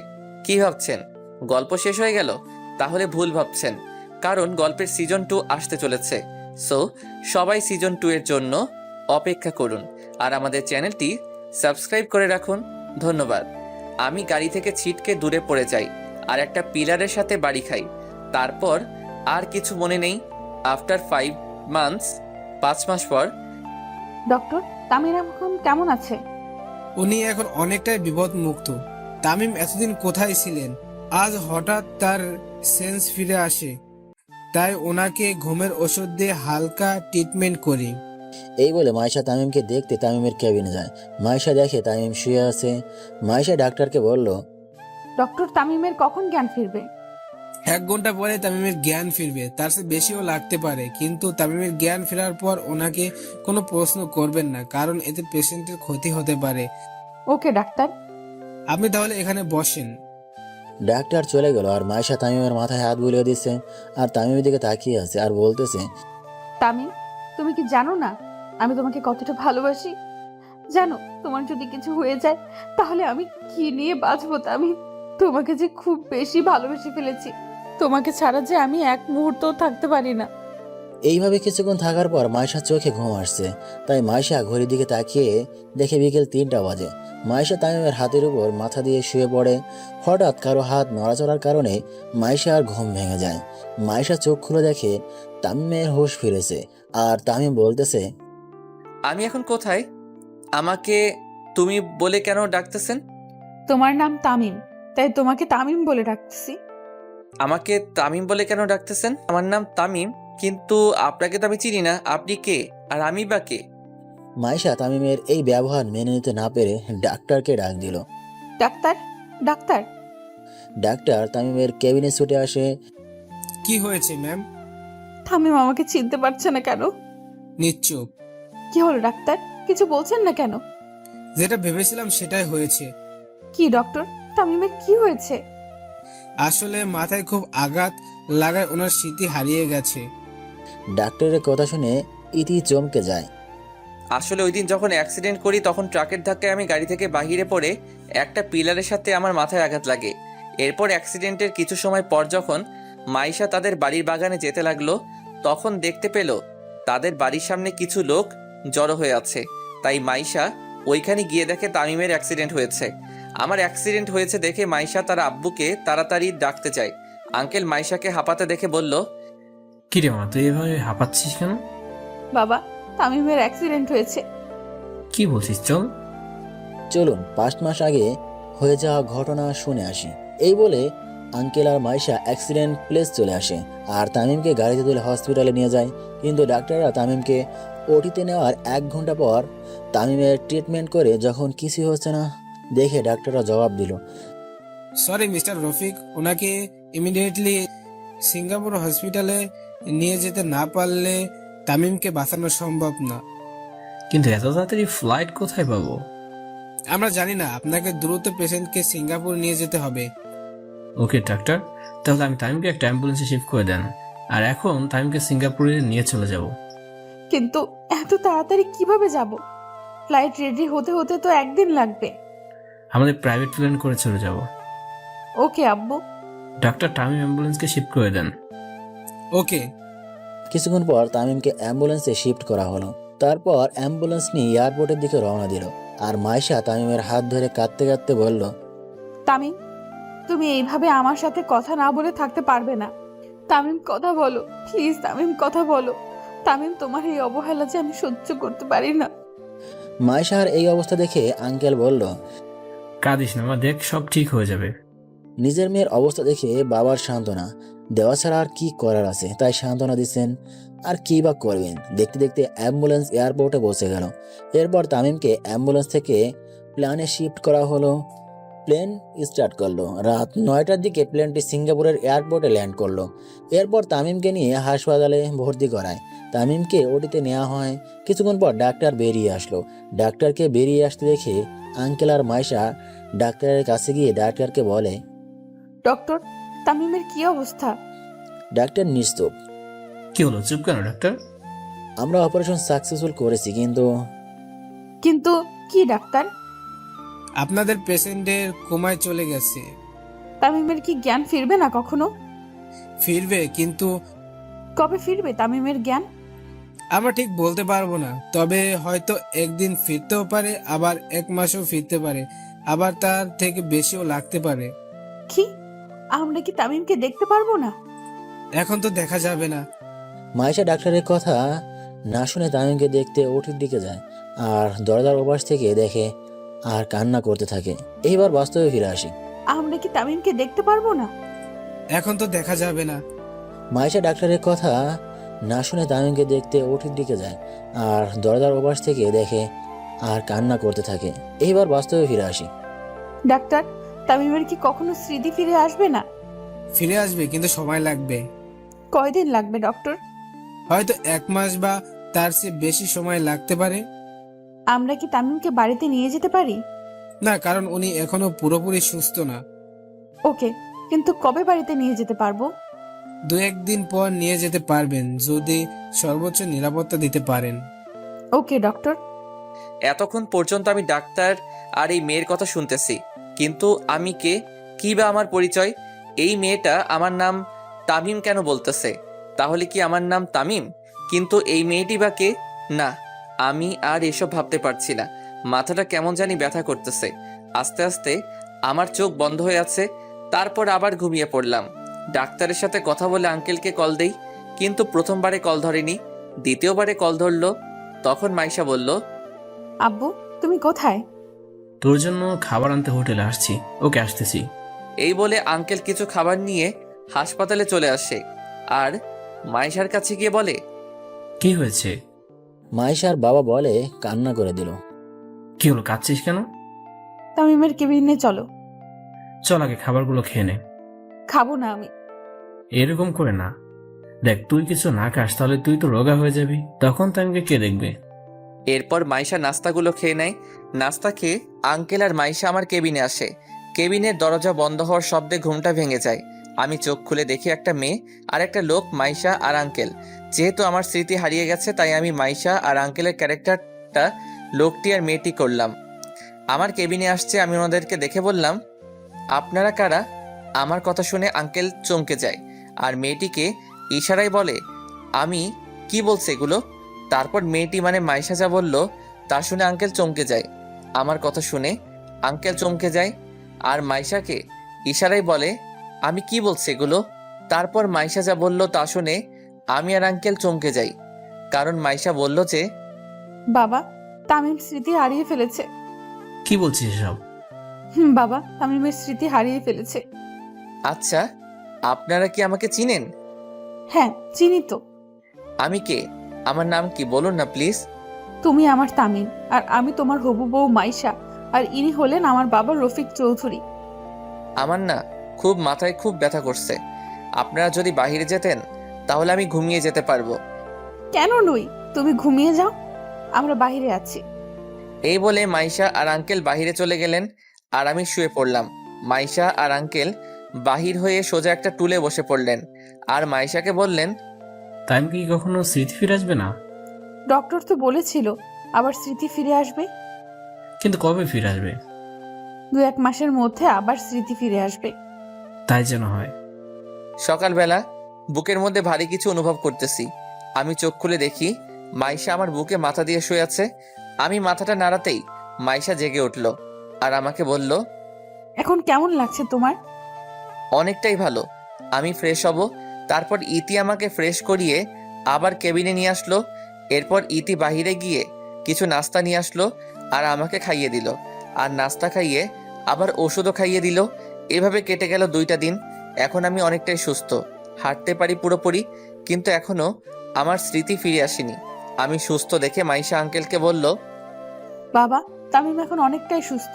ডাক্তারকে বলে রিলিজের ব্যবস্থা করো, আর আমরা আজকেই বাংলাদেশে যাব। ওকে, আমি এখন ডাক্তার কাছে যাচ্ছি। এই বলে আঙ্কেল চলে গেল। একটু পর আঙ্কেল আবার আসলো আর বলল, তামিমকে রেডি কর, আর আমরা এখনই এয়ারপোর্টে যাব। ওকে বাবা। এরপর মাইশা আমাকে একটা কালো শার্ট আর কালো প্যান্ট দিয়ে বলল এগুলো পরতে। মাইশা বাহিরে চলে গেল আর আমিও শার্ট আর প্যান্টটা পরে বাহিরে আসলাম। তারপর সবাই মিলে গাড়ি করে এয়ারপোর্টে চলে আসলাম। এরপর আঙ্কেলের প্রাইভেট প্লেনে করে বাংলাদেশের উদ্দেশ্যে রওনা দিলাম। বিকাল 4টার দিকে প্লেনটি ঢাকা শাহজালাল আন্তর্জাতিক এয়ারপোর্টে ল্যান্ড করলো। এরপর আমরা 3 জনে এয়ারপোর্ট থেকে বাহির হয়ে গাড়ির জন্য অপেক্ষা করতে লাগলাম। একটু পর একটা গাড়ি আসলো। আমরা 3 জনে গাড়িটাতে উঠে মাইশাদের বাড়ির দিকে রওনা দিলাম। কিছুক্ষণ ড্রাইভ করার পর আমরা আঙ্কেলের বাড়িতে পৌঁছে গেলাম। আমি গাড়ি থেকে নামতেই দেখি একটা বড় দালান আর তার চারপাশে ফুলের বাগান, খুব সুন্দর করে সাজানো। এরপর আমরা ভিতরে ঢুকে দেখি বাড়িটা খুব সুন্দর করে সাজানো। তখন আঙ্কেল মাইশাকে বলল, মাইশা ওকে রুমটা দেখিয়ে দে। ওকে বাবা চলো। এরপর মাইশা আমাকে নিয়ে একটা রুমের সামনে আনলো আর রুমের দরজা খুলে দিয়ে আমাকে বলল, এইটা তোমার রুম, যাও গিয়ে ফ্রেশ হয়ে নিচে এসো। ওকে। এই বলে রুমের ভিতরে ঢুকে চারিদিকে চোখ বোলাতে লাগলাম, কিন্তু রুমটা আমার খুব চেনা চেনা লাগছে। এর আগে রুমটা দেখেছি মনে হচ্ছে, তাহলে কি এর আগেও আমি এই রুমে ছিলাম? আহ বলে মাথায় হাত দিয়ে খাটে শুয়ে পড়লাম। মাথাটা প্রচণ্ড ব্যথা করছে, তাই শুয়ে পড়লাম। যখন ঘুম ভাঙে তখন ঘড়ির দিকে তাকিয়ে দেখি 9টা বাজে, তাই তাড়াতাড়ি ফ্রেশ হয়ে সোজা নিচে চলে আসলাম। আমাকে নিচে নামতে দেখে আঙ্কেল বলল, তুমি এখন পুরোপুরি সুস্থ তো? হ্যাঁ আঙ্কেল। তাহলে কাল থেকে আবার আমার সাথে অফিস করবে এবং ভার্সিটিতে ভর্তি হবে। কিন্তু ভার্সিটিতে ভর্তি হতে হলে তো সার্টিফিকেট লাগে, কিন্তু আমার সার্টিফিকেটগুলো কোথায় তা তো আমি জানি না। তখন মাইশা বলল, সার্টিফিকেটের জন্য তোমার চিন্তা করতে হবে না, ওইগুলো তোমার রুমে আছে। ওকে, কিন্তু আমি কি আপনার সাথে অফিসে বসতে পারবো? তখন আঙ্কেল বলল, কেন পারবে না? আমি তো এইসব কিছুই জানি না। তুমি চিন্তা করো না, আস্তে আস্তে সব শিখে নেবে। Okay uncle. অনেক কথা হয়েছে, এখন ডিনার করে নাও। ডিনার করে নাও। ওকে। এরপর ডিনার করে রুমে চলে এলাম। রুমে এসে ওষুধ খেয়ে বেলকনিতে দাঁড়িয়ে ভাবতে লাগলাম, কে এরা, কে এই মাইশা? আমি কি তাদেরকে চিনতাম? কিন্তু মাইশা তো বলল আমি তাকে ভালোবাসি। এটা কি সত্যি নাকি মিথ্যা? আমার বাবা মা কারা? কোথায় থাকে ওনারা? কি আমার পরিচয়? আমার নাম তামিম, এই ছাড়া কি আরো পরিচয় আছে আমার? আবার মাথা ব্যথা শুরু হয়ে গেল, তাই শুয়ে পড়লাম। কিন্তু এই আমি কাকে দেখতে পাচ্ছি? কে এই বয়স্ক মহিলা যাকে আমি ভাবনায় দেখতে, কিন্তু ওই মহিলা আদর করে দেওয়া ছেলেটা তো আমি, কিন্তু কে এই মহিলা? আর আমার পাশে থাকা লোকটি বা কে? কিন্তু ওনাদেরকে তো আমি কোথাও দেখেছি মনে হচ্ছে। কোথায় দেখেছি? হঠাৎ ঘুমটা ভেঙে গেল। তাহলে কি আমি এতক্ষণ স্বপ্ন দেখছিলাম? কিন্তু এই মহিলা আর লোকটি বা কে? আমি কি ওনাদেরকে চিনি? আমার মনে হচ্ছে ওনারা আমার খুব কাছের কেউ, কিন্তু কে হতে পারে? ধুর, বাদ দে এসব, এখন ঘুমিয়ে যাই। সকালে 8টার দিকে ঘুমটা ভেঙে গেল। ঘুম থেকে উঠে ফ্রেশ হয়ে সোজা নিচে চলে এলাম। এরপর আঙ্কেল বললেন, তাই এখন কেমন লাগছে তোমার? অনেকটাই ভালো। চেয়ারে বসে আর নাস্তা করে নাও। Okay uncle. চেয়ারে বসে নাস্তা করতে লাগলাম। এমন সময় মাইশা বলল, তামিম, তোমার সার্টিফিকেট পাইছো? পাইছি, কিন্তু আঙ্কেল আপনাকে একটা কথা বলার ছিল। বলো কি কথা? আমার আম্মু আব্বু কোথায়? ওনারা কি নেই? আমি তো জানি না। কেন? কারণ তুমি আমাদেরকে বলোনি তাই। আমি বলিনি মানে বুঝি নাই আঙ্কেল। আঙ্কেল ওই দিন রাতের ঘটনা বলে। ও নাস্তা খাওয়া শেষ করে রেডি হয়ে আসো। কেন? ভার্সিটিতে যেতে হবে আর আমাদের ভর্তি হতে হবে। এমনিতেই অনেক দিন দেরি হয়ে গেছে। ওকে, কিন্তু আপনাকে যেতে হবে না, আমি একাই ভর্তি হতে পারবো। আমি অন্য ভার্সিটিতে ভর্তি হব। কেন? আমার সাথে গেলে সমস্যা কি? কোনো সমস্যা নাই।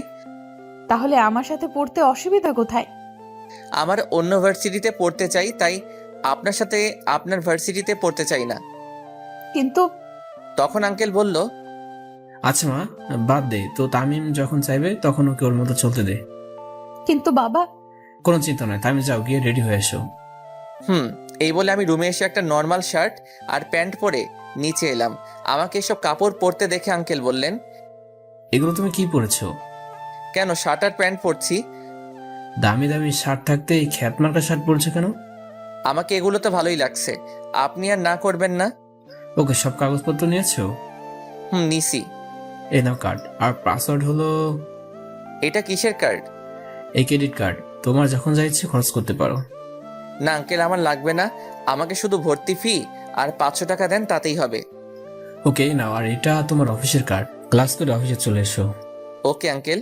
এই বলে আমি যখনই বাহির হতে যাব তখনই মাইশা বলল, গাড়ি নিয়ে যাবে না? না, আমি রিক্সা নিয়ে যাব। ওকে।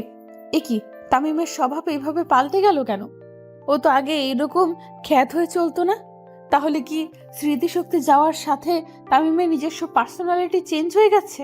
আমাকে যেইভাবেই হোক তামিমের স্মৃতি আবার ফিরিয়ে আনতে হবেই। এই বলে বাসা থেকে বাহির হয়ে রিক্সার জন্য অপেক্ষা করতে লাগলাম।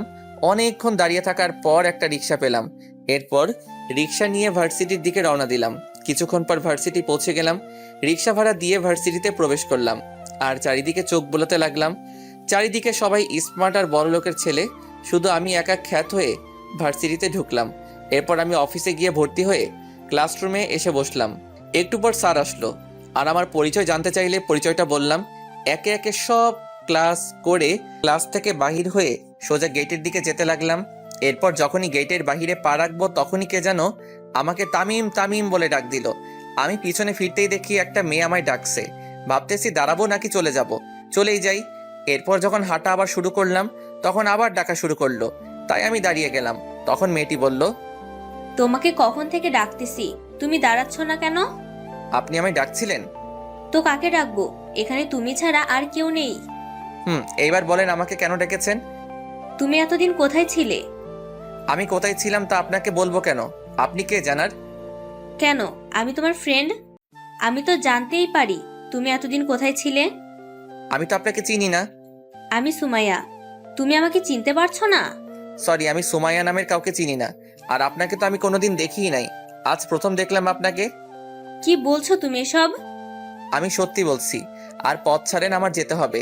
আর কোনোদিন আমায় বিরক্ত করবেন না। এই বলে সোজা বাসায় চলে আসলাম। বাসায় গিয়ে দেখি মাইশা আমার আগে কলেজ থেকে চলে আসলো।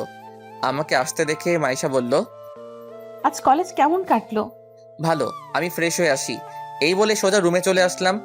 দেখতে দেখতে 2টা মাস চলে গেল। এখন আমার সব স্মৃতি মনে পড়ে গেছে। কলেজেও অনেক ফ্রেন্ড হয়ে গেছে। আঙ্কেলের কোম্পানিতেও কাজ করি। বাবা মায়ের কথা খুব মনে পড়তেছে। বাবা মাকে খুব মিস করতেছি। ভাবতেছি বাড়ি ফিরে যাব, কিন্তু এর আগে আমাকে প্রতিষ্ঠিত হতে হবে, তারপর বাড়ি ফিরে যাব। আজ 19শে জানুয়ারি 2022 সাল।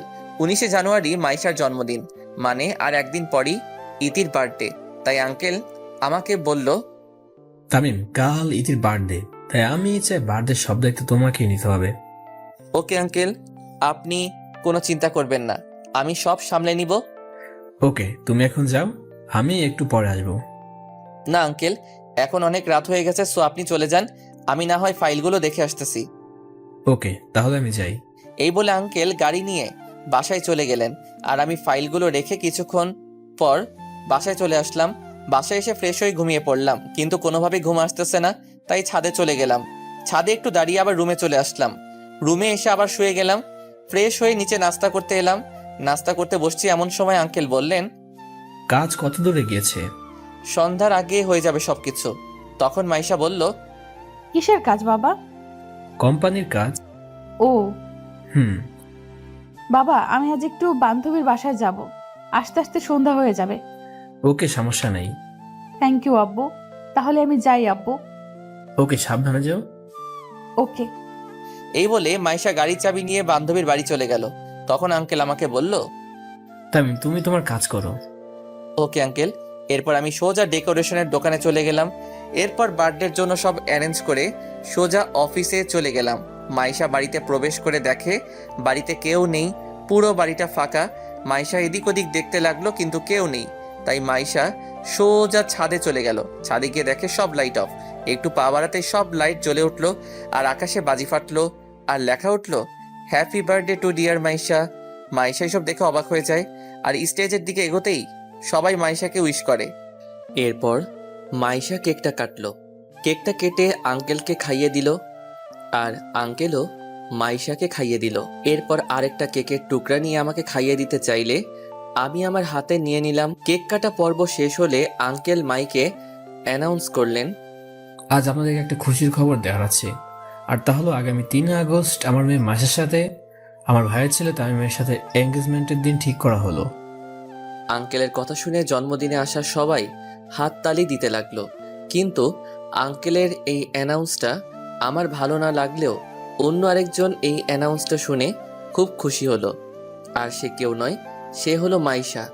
মাইশাকে দেখেই বোঝা যাচ্ছে মাইশা খুব খুশি, কিন্তু আমি মোটেও খুশি না।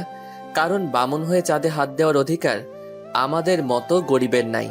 তাই আমার মাইশাকে বিয়ে করার স্বপ্ন না দেখাই ভালো। আমি আর ওইখান থেকে সোজা নিচে চলে আসলাম। কিন্তু নিচে এসে দেখি যে একটা মেয়ে একটা সোফায় বসে আছে আর কান্না করছে। আমি কাছে গিয়ে দেখি এ আর কেউ নয়, এই সেই মেয়ে যার জন্য আমার বাড়ি ছাড়া হতে হয়েছিল, কলেজ ছাড়া হতে হলো। আর সে হলো অবনী। অবনীকে দেখে আমার প্রচুর রাগ হচ্ছে, কিন্তু ও এখানে কেন? আমি ওকে দেখে ওর কাছে গিয়ে বসলাম। আমাকে দেখে অবনী বলল, তামিম, তুমি এইখানে কেন? আর মাহেশের সাথে তোমার কিসের সম্পর্ক? সরি ম্যাডাম, আমার ব্যক্তিগত ব্যাপার আমি কাউকে বলি না। তামিম, প্লিজ বলো, মাহেশের সাথে তোমার কিসের সম্পর্ক? আগে বলেন তো, আপনি এখানে কেন? আমি মাহেশের চাচাতো বোন, এবার বলো প্লিজ। আঙ্কেল মাইকে অ্যানাউন্স করছে তা শুনতে পাননি? আমি মাইশাকে ভালোবাসি আর মাইশাও আমাকে ভালোবাসে, তাই আঙ্কেল আমার সাথে মাইশার বিয়ে ঠিক করেছে। আপনি নিশ্চয়ই শুনেছেন, আগামী মাসের 3 তারিখ আমার আর মাইশার এঙ্গেজমেন্ট। তুমি সত্যি বিয়েটা করবে তামিম? তা নয় তো কি, ভালোবাসার মানুষকেই তো বিয়ে করব। কিন্তু অবনীকে আর বলতে না দিয়ে আমি সোজা আমার রুমে চলে আসলাম। রুমে এসে রাফিকে কল দিলাম। কয়েকবার কল হতেই রাফি কল ধরলো। হ্যালো, কে? দোস্ত, আমি তামিম। কেমন আছিস রে দোস্ত? ভালো রে দোস্ত, তুই কেমন আছিস? সবাই কেমন আছে? সবাই ভালো আছে রে, কিন্তু আন্টি আঙ্কেল খুব চিন্তা করে তোর জন্য। তুই ফিরে আয় প্লিজ। সরি রাফি, এটা আর সম্ভব না। কেন সম্ভব না? তুই কি আর ওইখানে আসবি না? আসবো, তবে আগে আমি আমার পড়াশোনা শেষ করব, নিজে প্রতিষ্ঠিত হব, তারপর গ্রামে ফিরে আসব। কিন্তু আন্টি আঙ্কেলের অবস্থা খুব খারাপ। ওকে, আমি কিছু টাকা পাঠাচ্ছি তোর নাম্বারে, তা আম্মুকে দিস আর বলবি তামিম আবার চলে আসবে, তবে একটু ধৈর্য ধরতে বলিস। টাকা আমি দিছি বলবি। ওকে, টাকা কখন দিবি? আমি টাকা দেওয়ার পর তোকে আবার কল দিব। এখন রাখি, বাই। ওকে ভাই, ভালো থাকিস, নিজের খেয়াল রাখিস। এরপর কলটা কেটে দিয়ে ফ্রেশ হয়ে ঘুমিয়ে পড়লাম। সকালবেলা বুকের উপর ভারী কিছু অনুভব করছি। আমি আস্তে আস্তে চোখ খুলে দেখি অবনী আমার বুকের উপর শুয়ে আছে।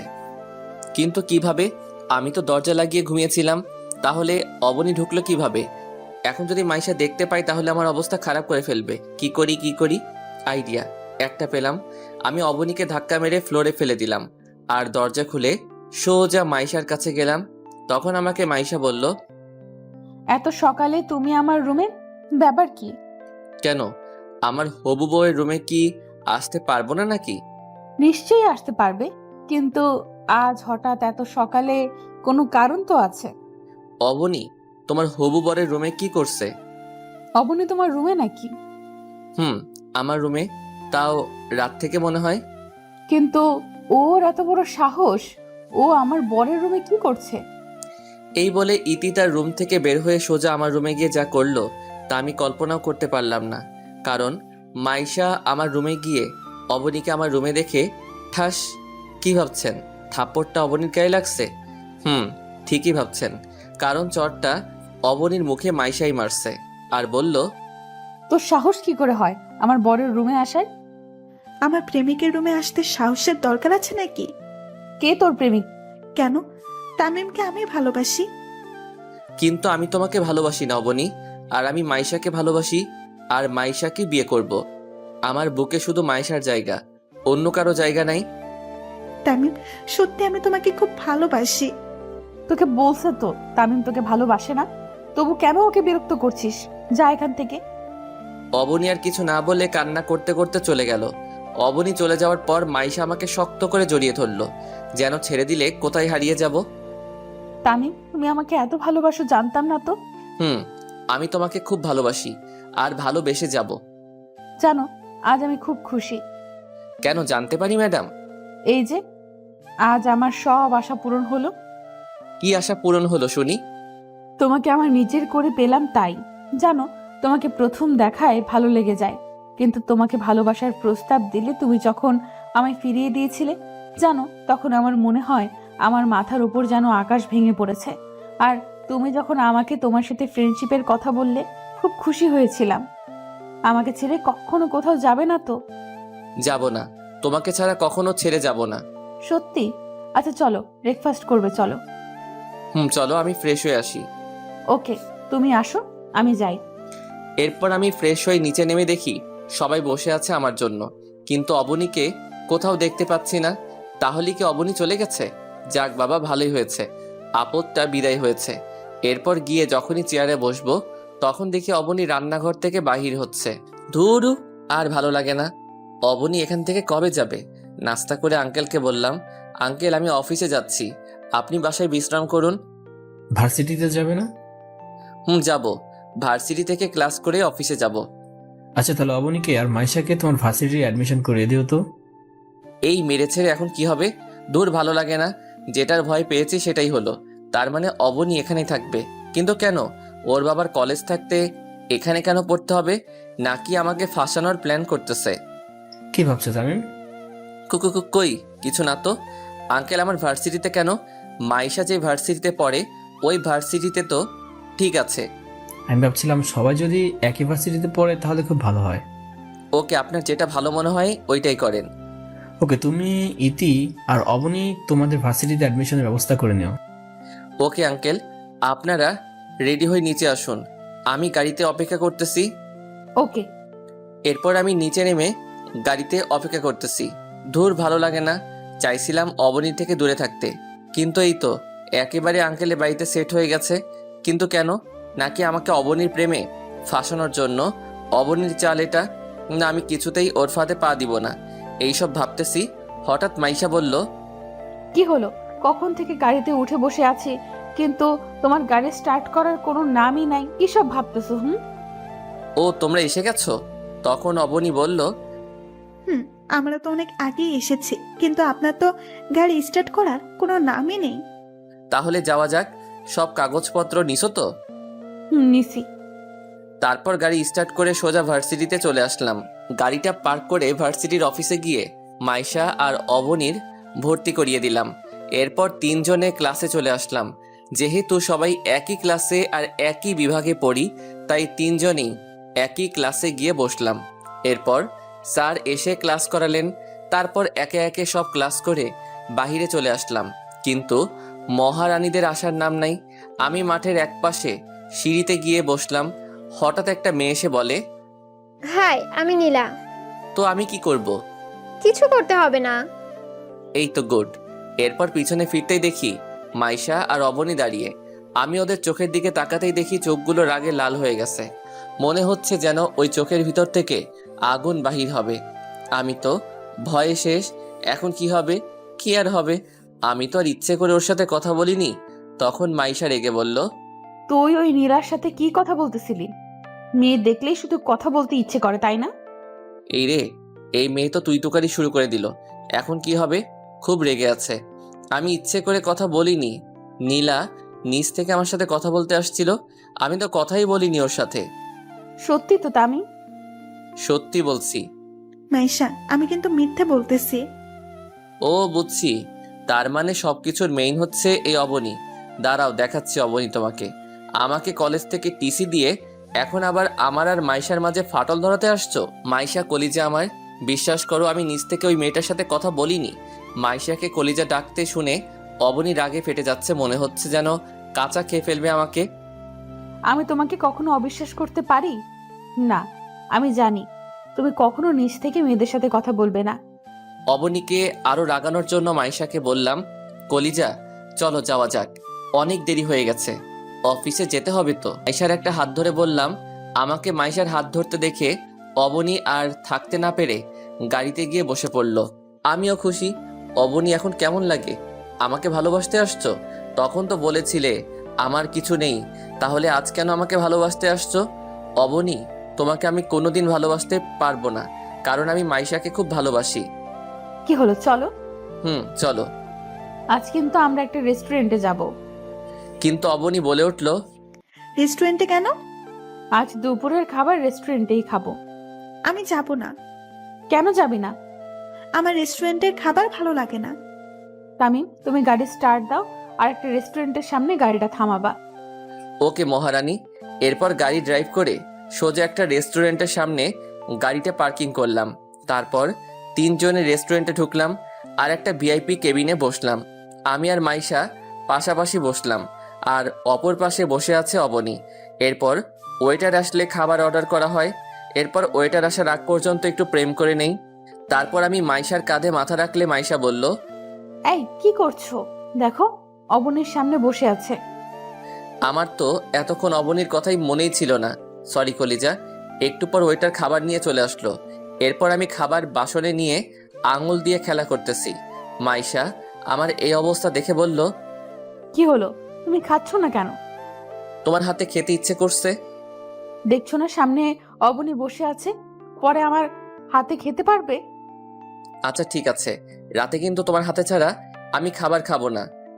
আচ্ছা ওকে, এখন খেয়ে নাও। আমার আর মাইশার চুপি চুপি কথা বলতে দেখে অবনী বলল, কিরে, তোরা খাবার না খেয়ে চুপি চুপি কি বলতেছিস? কিছু না তো। কিছু না। না, কিছু একটা তো চলছে। বাদ দে সব, এখন খাবারটা খেয়ে নে। এরপর খাওয়া শেষ করে বিল মিটিয়ে ইতি আর অবনীকে বাড়ি ড্রপ করে দিয়ে সোজা অফিসে চলে আসলাম। এরপর সোজা এসে কেবিনে বসলাম। 2টা ফাইল দেখা শেষ হলে, ওকে তুমি যাও, আমি আসতেছি। এরপর আমার কেবিন থেকে বের হয়ে সোজা আঙ্কেলের কেবিনে গেলাম। আঙ্কেলের কেবিনে ঢুকে সালাম দিলাম। আসসালামু আলাইকুম আঙ্কেল। ওয়ালাইকুম আসসালাম, তুমি চেয়ারে বসো।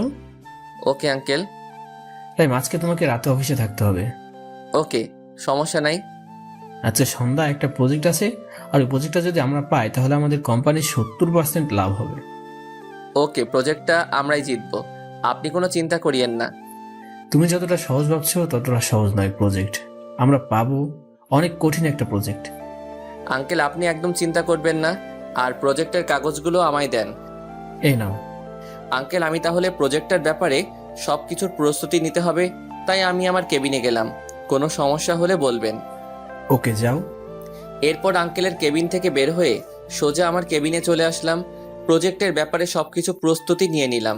এখন শুধু প্রজেক্টটা ক্লায়েন্টের সামনে উপস্থাপন করা। দেখতে দেখতে 8টা বেজে গেল। তারপর আমি আর আঙ্কেল কনফারেন্স রুমে চলে গেলাম। এরপর সব ক্লায়েন্ট চলে আসলো।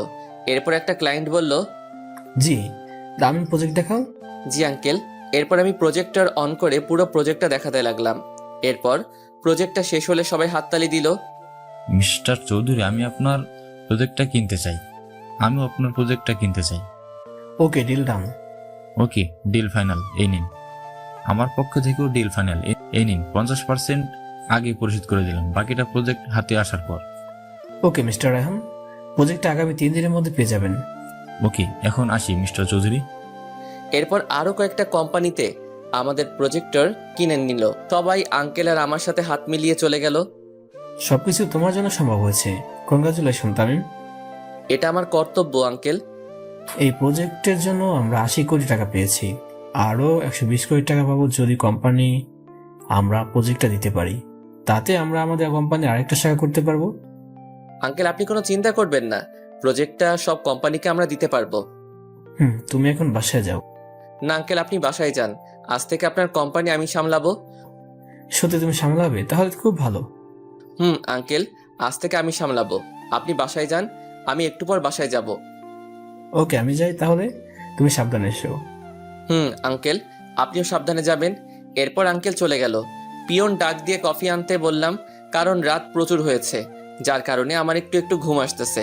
কিন্তু আমার ঘুমালে চলবে না, কারণ 3 দিনের মধ্যে প্রজেক্টের 8টা কপি তৈরি করতে হবে। আমাদের কাছে মাত্র 2টা কপি আছে। যেইভাবেই হোক আজকের মধ্যে আরো 2টা কপি রেডি করতে হবে। কিন্তু এত কম সময় 2টা কপি কিভাবে তৈরি করব, কি যে করি, কিভাবে যে কপি তৈরি করি। যেইভাবেই হোক কপিগুলো রেডি করতেই হবে। হঠাৎ মোবাইলটা যেন কেঁপে উঠলো। রাত 12টা বাজে, কিন্তু এত রাতে কে কল দিবে? মোবাইলটা হাতে নিয়ে দেখি মাইশা কল দিয়েছে। আমি কলটা রিসিভ করতেই ওপাশ থেকে, তামিম, তুমি কোথায়? এত রাত পর্যন্ত অফিসে কিসের এত কাজ, যার জন্য বাসায় আসতে পারতেছো না? এই তো একটু পর চলে আসতেছি মাইশা জানো। ওকে, দেরি করো না কিন্তু, আমি তোমার জন্য এখনো না খেয়ে বসে আছি। কি তুমি এখনো খাও নাই? তোমার জন্য অপেক্ষা করতেছি, তুমি আসলে তোমার হাতে খাবো বলে। আজকে পারবো না, তুমি এখন খেয়ে লক্ষ্মী মেয়ের মতো ঘুমিয়ে পড়ো। কিন্তু কোনো কিন্তু নয়, তুমি খেয়ে ঘুমিয়ে পড়বে ব্যাস। ওকে, তুমি তাড়াতাড়ি চলে এসো কিন্তু। ওকে। ফোনটা কেটে দিয়ে আবার প্রজেক্টে হাত লাগালাম, কিন্তু কিছুতেই পারতেছি না। কি করি এখন, কি করি? এরপর কম্পিউটারে হাত দিয়ে প্রজেক্টটা আস্তে আস্তে আবারও রেডি করতে লাগলাম, কিন্তু একবারে হলো না। তাই 3-4 বার ট্রাই করার পর হয়ে গেল। তারপর 2টা কপি করে বাসায় চলে আসলাম। এইভাবে কেটে গেল কয়েকটা দিন। কাল 3ই আগস্ট, আর আমার আর মাইশার এঙ্গেজমেন্ট। তাই এঙ্গেজমেন্টের জন্য অনেক কিছুর আয়োজন করছে, তাই আর অফিসেও যাওয়া হলো না। তাই আমি আমার রুমে বসে আছি, এমন সময় অবনী আমার রুমে আসলো। আমি অবনীকে দেখে বললাম, তুমি এখানে কি করছো? কেন আসতে পারি না নাকি? না, তুমি আমার রুমে আসতে পারো না। তামিম, একটা কথা বলবে আমায়? কি কথা বলেন? তো ভালোবাসো? কি বলতে চাইছেন আপনি? আমি বলতে চাইছি যে আমি তোমাকে খুব ভালোবাসি, তাই আমি চাই তুমি মাইশের সাথে এঙ্গেজমেন্ট করবে না। সরি, আপনি কে বলার? আমি কার সাথে এঙ্গেজমেন্ট করব না করব এটা সম্পূর্ণ আমার ব্যক্তিগত ব্যাপার। সত্যি তুমি মাইশাকে বিয়ে করবে? অবশ্যই করব, তাতে সন্দেহের কি আছে? ও আচ্ছা, বিরক্তি করছে মনে হয় তোমাকে এসব কথা বলে। তুমি যতই কাঁদো না কেন অবনী, তোমাকে আমি কোনো দিন ভালোবাসিনি, ভালোবাসবো না, কারণ তুমি আমার অনেক ক্ষতি করছো, যার ক্ষতিপূরণ চাইলেও তুমি দিতে পারবে না অবনী। তাই তুমি আমার কাছ থেকে অবহেলা ছাড়া আর কিছু আশা করতে পারবে না। আপনি এখন এখান থেকে যাননি? যাচ্ছি। অবনী চলে গেল আর আমিও ঘুমিয়ে গেলাম। সকালবেলা দরজার টোকার আওয়াজ, ঘুমটা ভেঙে গেল। ধুর, ভালো লাগে না। কোন হারামজাদা আমার কাঁচা ঘুমটা ভাঙলো রে? এই কে রে? আমি ও তুমি? তারপর দরজাটা খুলে দিলাম। মাইশা ভিতরে ঢুকে বলল, তাড়াতাড়ি উঠো।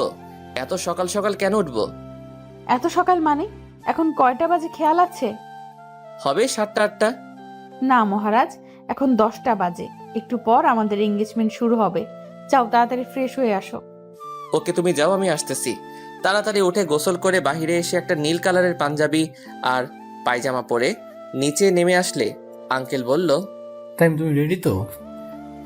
আঙ্কেল। তাহলে এদিকে আসো, আর এই আন্টিটা মাইশাকে পাঠিয়ে দাও। ওকে আঙ্কেল, দেন।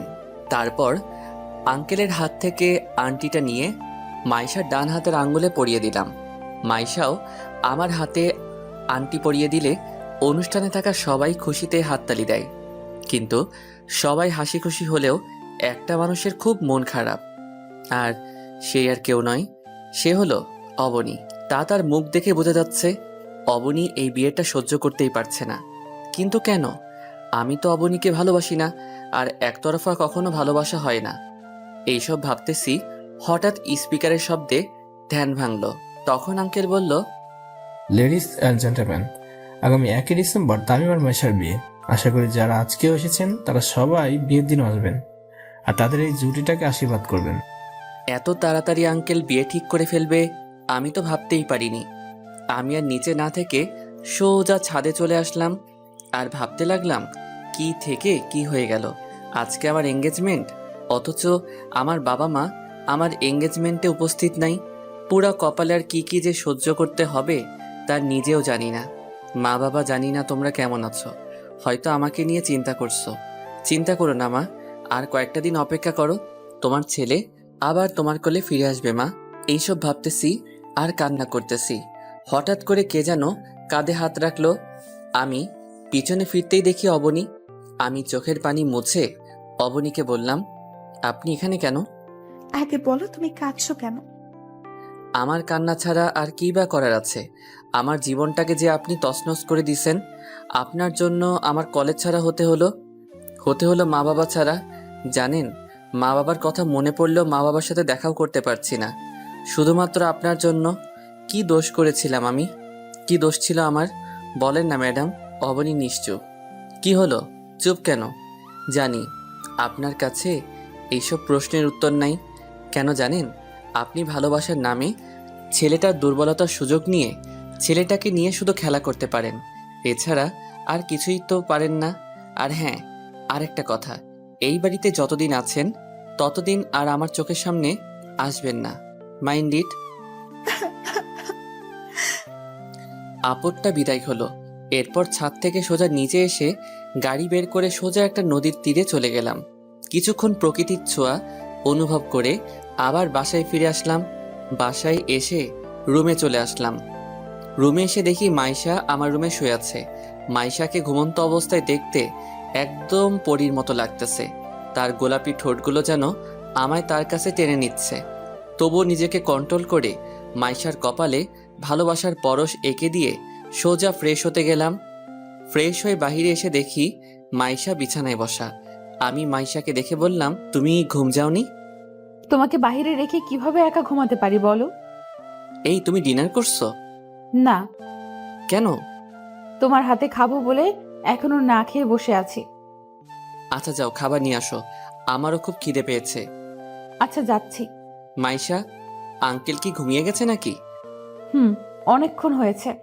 আচ্ছা তুমি গিয়ে খাবার নিয়ে এসো। এরপর মাইশা রুম থেকে বাইরে চলে গেল। তারপর কিছুক্ষণ পর একটা প্লেটে কিছু খাবার নিয়ে ফিরে আসলো। তারপর আমার কাছে বসে বলল, যাও গিয়ে হাত ধুয়ে আসো। আমিও লক্ষ্মী ছেলের মতো হাত ধুয়ে আসলাম। এবার হা করো। আমি হাঁ করলাম, আর মাইশা আমায় খাইয়ে দিল। এরপর খাওয়া শেষের দিকে মাইশার আঙুলে একটা কামড় দিলাম। মাইশা তাড়াতাড়ি আমার মুখ থেকে আঙুলটা বের করে আঙুলে ফু দিতে লাগলো, আর আমাকে বলল, এই তুমি আমাকে কামড় দিলে কেন? কই, আমি তো কামড় দিই নাই। এই দেখো, তুমি কামড় দিছো। এরপর মাইশার আঙুলটা ধরে আঙুলের উপর ফু দিতে লাগলাম। হঠাৎ মাইশা হাতটা সরিয়ে নিয়ে প্লেটগুলো নিয়ে চলে গেল। এরপর আমি হাত ধুয়ে শুয়ে পড়লাম।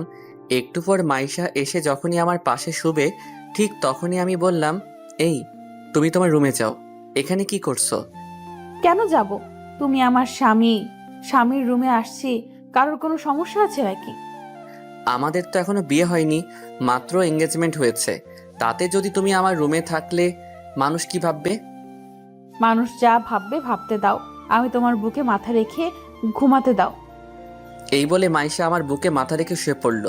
এরপর আমি মাইশার কপালে ছোট একটা ভালোবাসার পরশ দিয়ে ঘুমিয়ে পড়লাম। 7 বছর পর আমি পড়ালেখা কমপ্লিট করে ফেলছি। এখন আমার নিজস্ব 2টা কোম্পানি আছে, যা আঙ্কেল না থাকলে সম্ভব হতো না। এখন আমি একজন প্রতিষ্ঠিত নাগরিক। মাইশা আর আমার বিয়ে হয়ে গেছে, কিন্তু এখনো আমাদের মধ্যে কিছুই হয়নি। একসাথে এক রুমে থাকি, তবু আমাদের মাঝে কিছুই হয়নি, কারণ আমি নিজের পায়ে দাঁড়ানোর পর আমাদের মাঝে সব কিছু হবে। মানে বুঝে নিত। আপনাদের তো আর বলতে হচ্ছে না। আজ 10 বছর পূর্ণ হয়ে গেল, মা বাবার থেকে দূরে আছি। এই ছিল ফ্ল্যাশব্যাক। চলুন এইবার বর্তমান থেকে ঘুরে আসি। আমি আর মাইশা গাড়িতে বসে আছি, আর আমি গাড়ি ড্রাইভিং করছি। মাইশা আমার কাঁধে মাথা রেখে ঘুমিয়ে পড়ল। এরপর রাত 10টার দিকে বাড়িতে পৌঁছে গেলাম। তখনও দেখি মাইশা ঘুমিয়ে আছে, তাই মাইশাকে ডাকলাম, ইতি, এই ইতি, উঠো। এই ঘুমাতে দাও না, ডাকতেছো কেন? আমরা বাড়িতে পৌঁছে গেছি। ও, আগে বলবে না? তাড়াতাড়ি উঠো। এরপর গাড়ি থেকে নেমে বাড়ির দরজায় টোকা দিলাম, কিন্তু দরজা কেউ খুলল না। কিছুক্ষণ টোকা দেওয়ার পর মা দরজা খুলল। মা আমাকে দেখে আমায় জড়িয়ে ধরে কান্না করে দিল। আমিও আর কান্না ধরে রাখতে পারলাম না। তারপর মা বলতে লাগলো, তুই এতদিন কই ছিলি? মায়ের কথা কি কখনো মনে পড়ে না? জানিস, তুই যাওয়ার পর তোর বাবা তোর জন্য কত কেঁদেছে। বল না, এতদিন কই ছিলি? তুই আর আমাদের ছেড়ে যাবি না তো? না আম্মু, আমরা এখানেই থাকবো। তামিম মেয়েটা কে রে? তোমার আদরের বৌমা আম্মু। মা, এদিকে আসো। তোমার নাম কি? আমার নাম মাইশা। আম্মু, বাবা কোথায়? বাবাকে দেখতেছি না তো। তোর বাবা ঘুমাইছে। তোরা রুমে গিয়ে ফ্রেশ হয়ে নে, তোদের জন্য খাবার আনতেছি। না আম্মু, আমরা খেয়ে এসেছি। না, আমি খাবো, তুমি না খেলে না খাও। আচ্ছা ঠিক আছে, চলো ফ্রেশ হয়ে নিবে। হুম। এরপরে দুইজনে রুমে গিয়ে ফ্রেশ হয়ে নিলাম। আমি ফ্রেশ হয়ে শুয়ে পড়লাম। মাইশা ফ্রেশ হয়ে মায়ের কাছে চলে গেল। আম্মু, তুমি আমাকে খাইয়ে দিবে? কেন দিব না আম্মু? তুমি এদিকে বসো, আমি তোমাকে খাইয়ে দিচ্ছি। ওকে আম্মু। এরপর আম্মু মাইশাকে খাওয়াই দিতে লাগলো, কিন্তু মাইশার চোখে পানি। আম্মু তা খেয়াল করলো, তাই মাইশাকে বলল, কি হলো, তুমি কাঁদছো কেন? আম্মুর কথা মনে পড়ে গেল, আম্মুকে খুব মিস করতেছি। তোমার আম্মু নেই কে বলেছে? আমি তো আছি।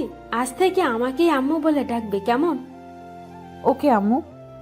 এবার কান্না বন্ধ করে খাবারটা খেয়ে নাও তো। এরপর মাইশা ছোটদের মতো করে আম্মুর হাতে খাবার খেয়ে আবার রুমে চলে আসলো। রুমে আমার বুকে মাথা দিয়ে ঘুমিয়ে পড়লো। সকালবেলা গায়ে পানি পড়ায় ঘুমটা ভেঙে গেল। চোখ খুলে দেখি মাইশার চুল থেকে পানি ঝরতেছে, আর মাইশাকে ভেজা চুলে খুব সুন্দর লাগতেছে। আমি আর নিজেকে কন্ট্রোল করতে না পেরে মাইশাকে পিছন থেকে জড়িয়ে ধরলাম। এই কি করছো? ছাড়ো আমায়। কেন ছাড়বো কেন? এখন কেউ এসে পড়লে সমস্যা হবে। কেন আমি আমার বউকে আদর করব, এতে কার কি সমস্যা? তা মহারাজ, আজ এত রোমান্টিক মুডে কেন? তুমি এত সুন্দর কেন বলো তো? মন চায় সব সময় তোমাকে আদর করতে। আচ্ছা যাও, গিয়ে ফ্রেশ হয়ে আসো, আম্মু আমাদের জন্য অপেক্ষা করতেছে। কে তুমি? যাও, আমি আসতেছি। ওকে। এরপর ফ্রেশ হয়ে বাহিরে আসলাম। বাহিরে এসে দেখি সবাই চেয়ারে বসে আছে আর আমার জন্য অপেক্ষা করতেছে। আব্বু আমাকে দেখে জড়িয়ে ধরলো আর বলল, এতদিন কোথায় ছিলি বাবা? আমাদের কথা কি কোনো দিনও মনে পড়েনি? আজ 10 বছর হলো, তারপর আসলি। আর তো আমার কোনো নামই নেই, কেন আমরা তোর কেউ হয় না? বাবা, আমার তোমার কথা খুব মনে পড়তো, কিন্তু কি করব, তোমাদের সম্মান যা হানি হয়েছে তা তো ফিরিয়ে আনতে হবে। তুই আর কোথাও যাচ্ছিস না তো? না বাবা, আম্মু নাস্তা দাও, আমি একটু বাহির হব। এখন আবার কোথায় যাবি? ওইখান থেকে আসলে বলবো। আর তোমরা কাপড় চোপড় সবকিছু গুছিয়ে রাখিও। কেন কাপড় চোপড় গুছিয়ে রাখবো? আমি নতুন ফ্ল্যাট কিনছি, ওইখানে চলে যাব। আর আমি এখন কলেজে যাব, কারণ ওই কলেজের সভাপতি এখন আমি। আচ্ছা ঠিক আছে। এরপর নাস্তা করে সোজা কলেজে চলে আসলাম। কলেজে এসে দেখি কলেজে প্রোগ্রাম হচ্ছে। প্রোগ্রাম হবে নাই বা কেন, নতুন সভাপতিকে বরণ করতে হবে যে। এরপর আমি গাড়ি নিয়ে কলেজের মাঠে নামলাম। গাড়ি থেকে নামার সাথে সাথেই কলেজের স্টুডেন্টরা সবাই আমাকে ফুল নিয়ে বরণ করে নিচ্ছে। এরপর আমি স্টেজে গিয়ে বসে পড়লাম।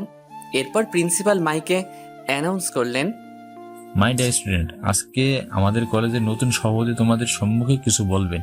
আমি সভাপতি মহোদয়কে অনুরোধ করব উনি যেন তার মূল্যবান বক্তব্য পেশ করেন। প্রিন্সিপালের অ্যানাউন্স শুনে সবাই হাততালি দিল।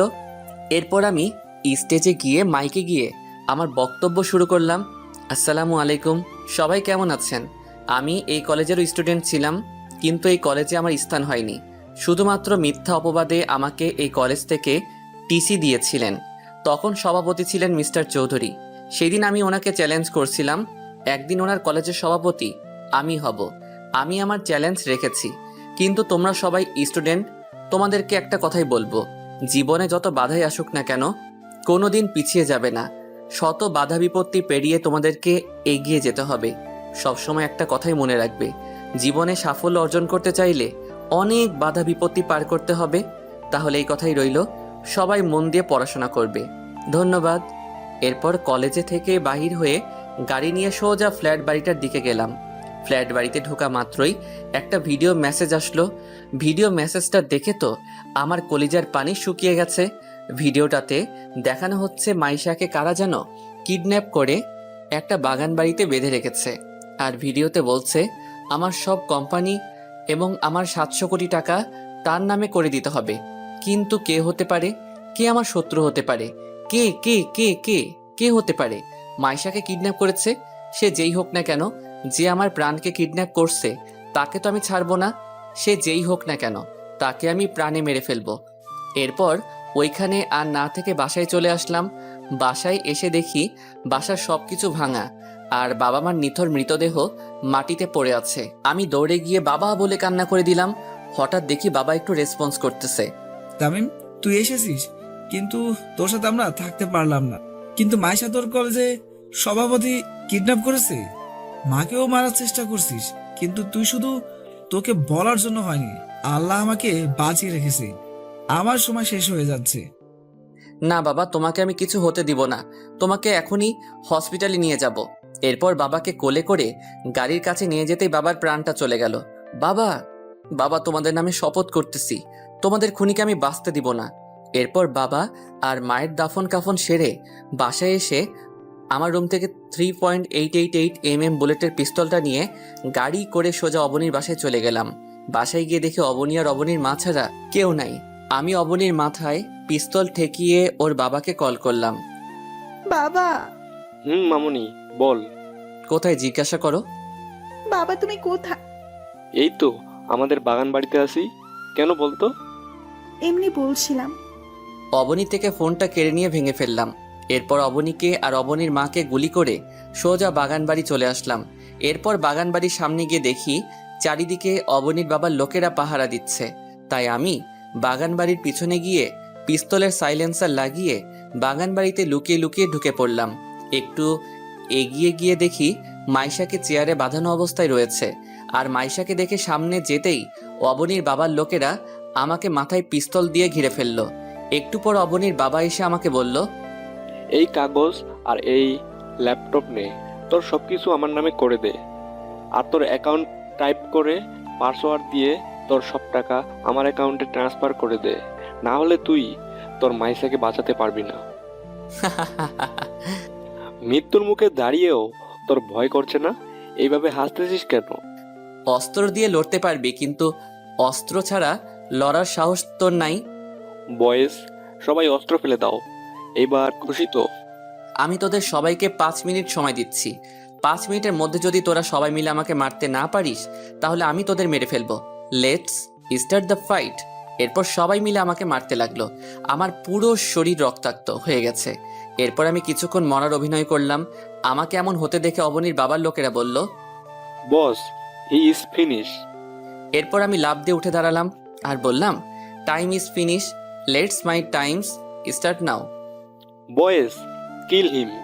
এরপর অবনীর বাবার লোকেরা আমাকে মারতে আসলে আমি আমার পা দিয়ে লোকটির গলায় একটা লাথি মারলাম। সাথে সাথে মাটিতে লুটিয়ে পড়ল। এরপর একে একে সবাইকে মেরে শুইয়ে দিয়ে অবনীর বাবার কাছে গিয়ে মাথায় পিস্তল থেকে বললাম, Mister Chowdhury, you are finished. Tamim, না, তুমি এটা করতে পারো না। আমার মেয়ে আর আমার বউয়ের কি হবে?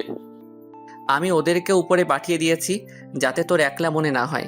এরপর আমি যখনই গুলির স্ট্যাগারটা দাবাতে যাব, ঠিক তখনই মাইশা এসে আমার হাত উপরে তুলে দিল, যার কারণে গুলিটা উপরে হাওয়ায় লাগলো। তামিম, তুমি কাকে খুন করতে যাচ্ছ? উনি আমার চাচা হয়। আমি জানি, কিন্তু তোমার চাচা আমার বাবা মাকে মেরে ফেলেছে আর তোমাকেও কিডন্যাপ করেছে। আম্মু আব্বুকে মেরে ফেলেছে। এখন আমি মা কাকে ডাকবো? শেষ করে দাও। এরপর মাইশা আমার কাছ থেকে পিস্তলটা নিয়ে অবনীর বাবাকে শ্যুট করে দেয়। অবনীর বাবার সাথে সাথে মাটিতে লুটে পড়ে। ইতি এসে সোজা আমায় জড়িয়ে ধরলো। অনেক অনেক ধন্যবাদ আপনাদের আমার ভিডিওটি দেখার জন্য। আবারও ধন্যবাদ আমাকে সাপোর্ট করার জন্য। ধন্যবাদ।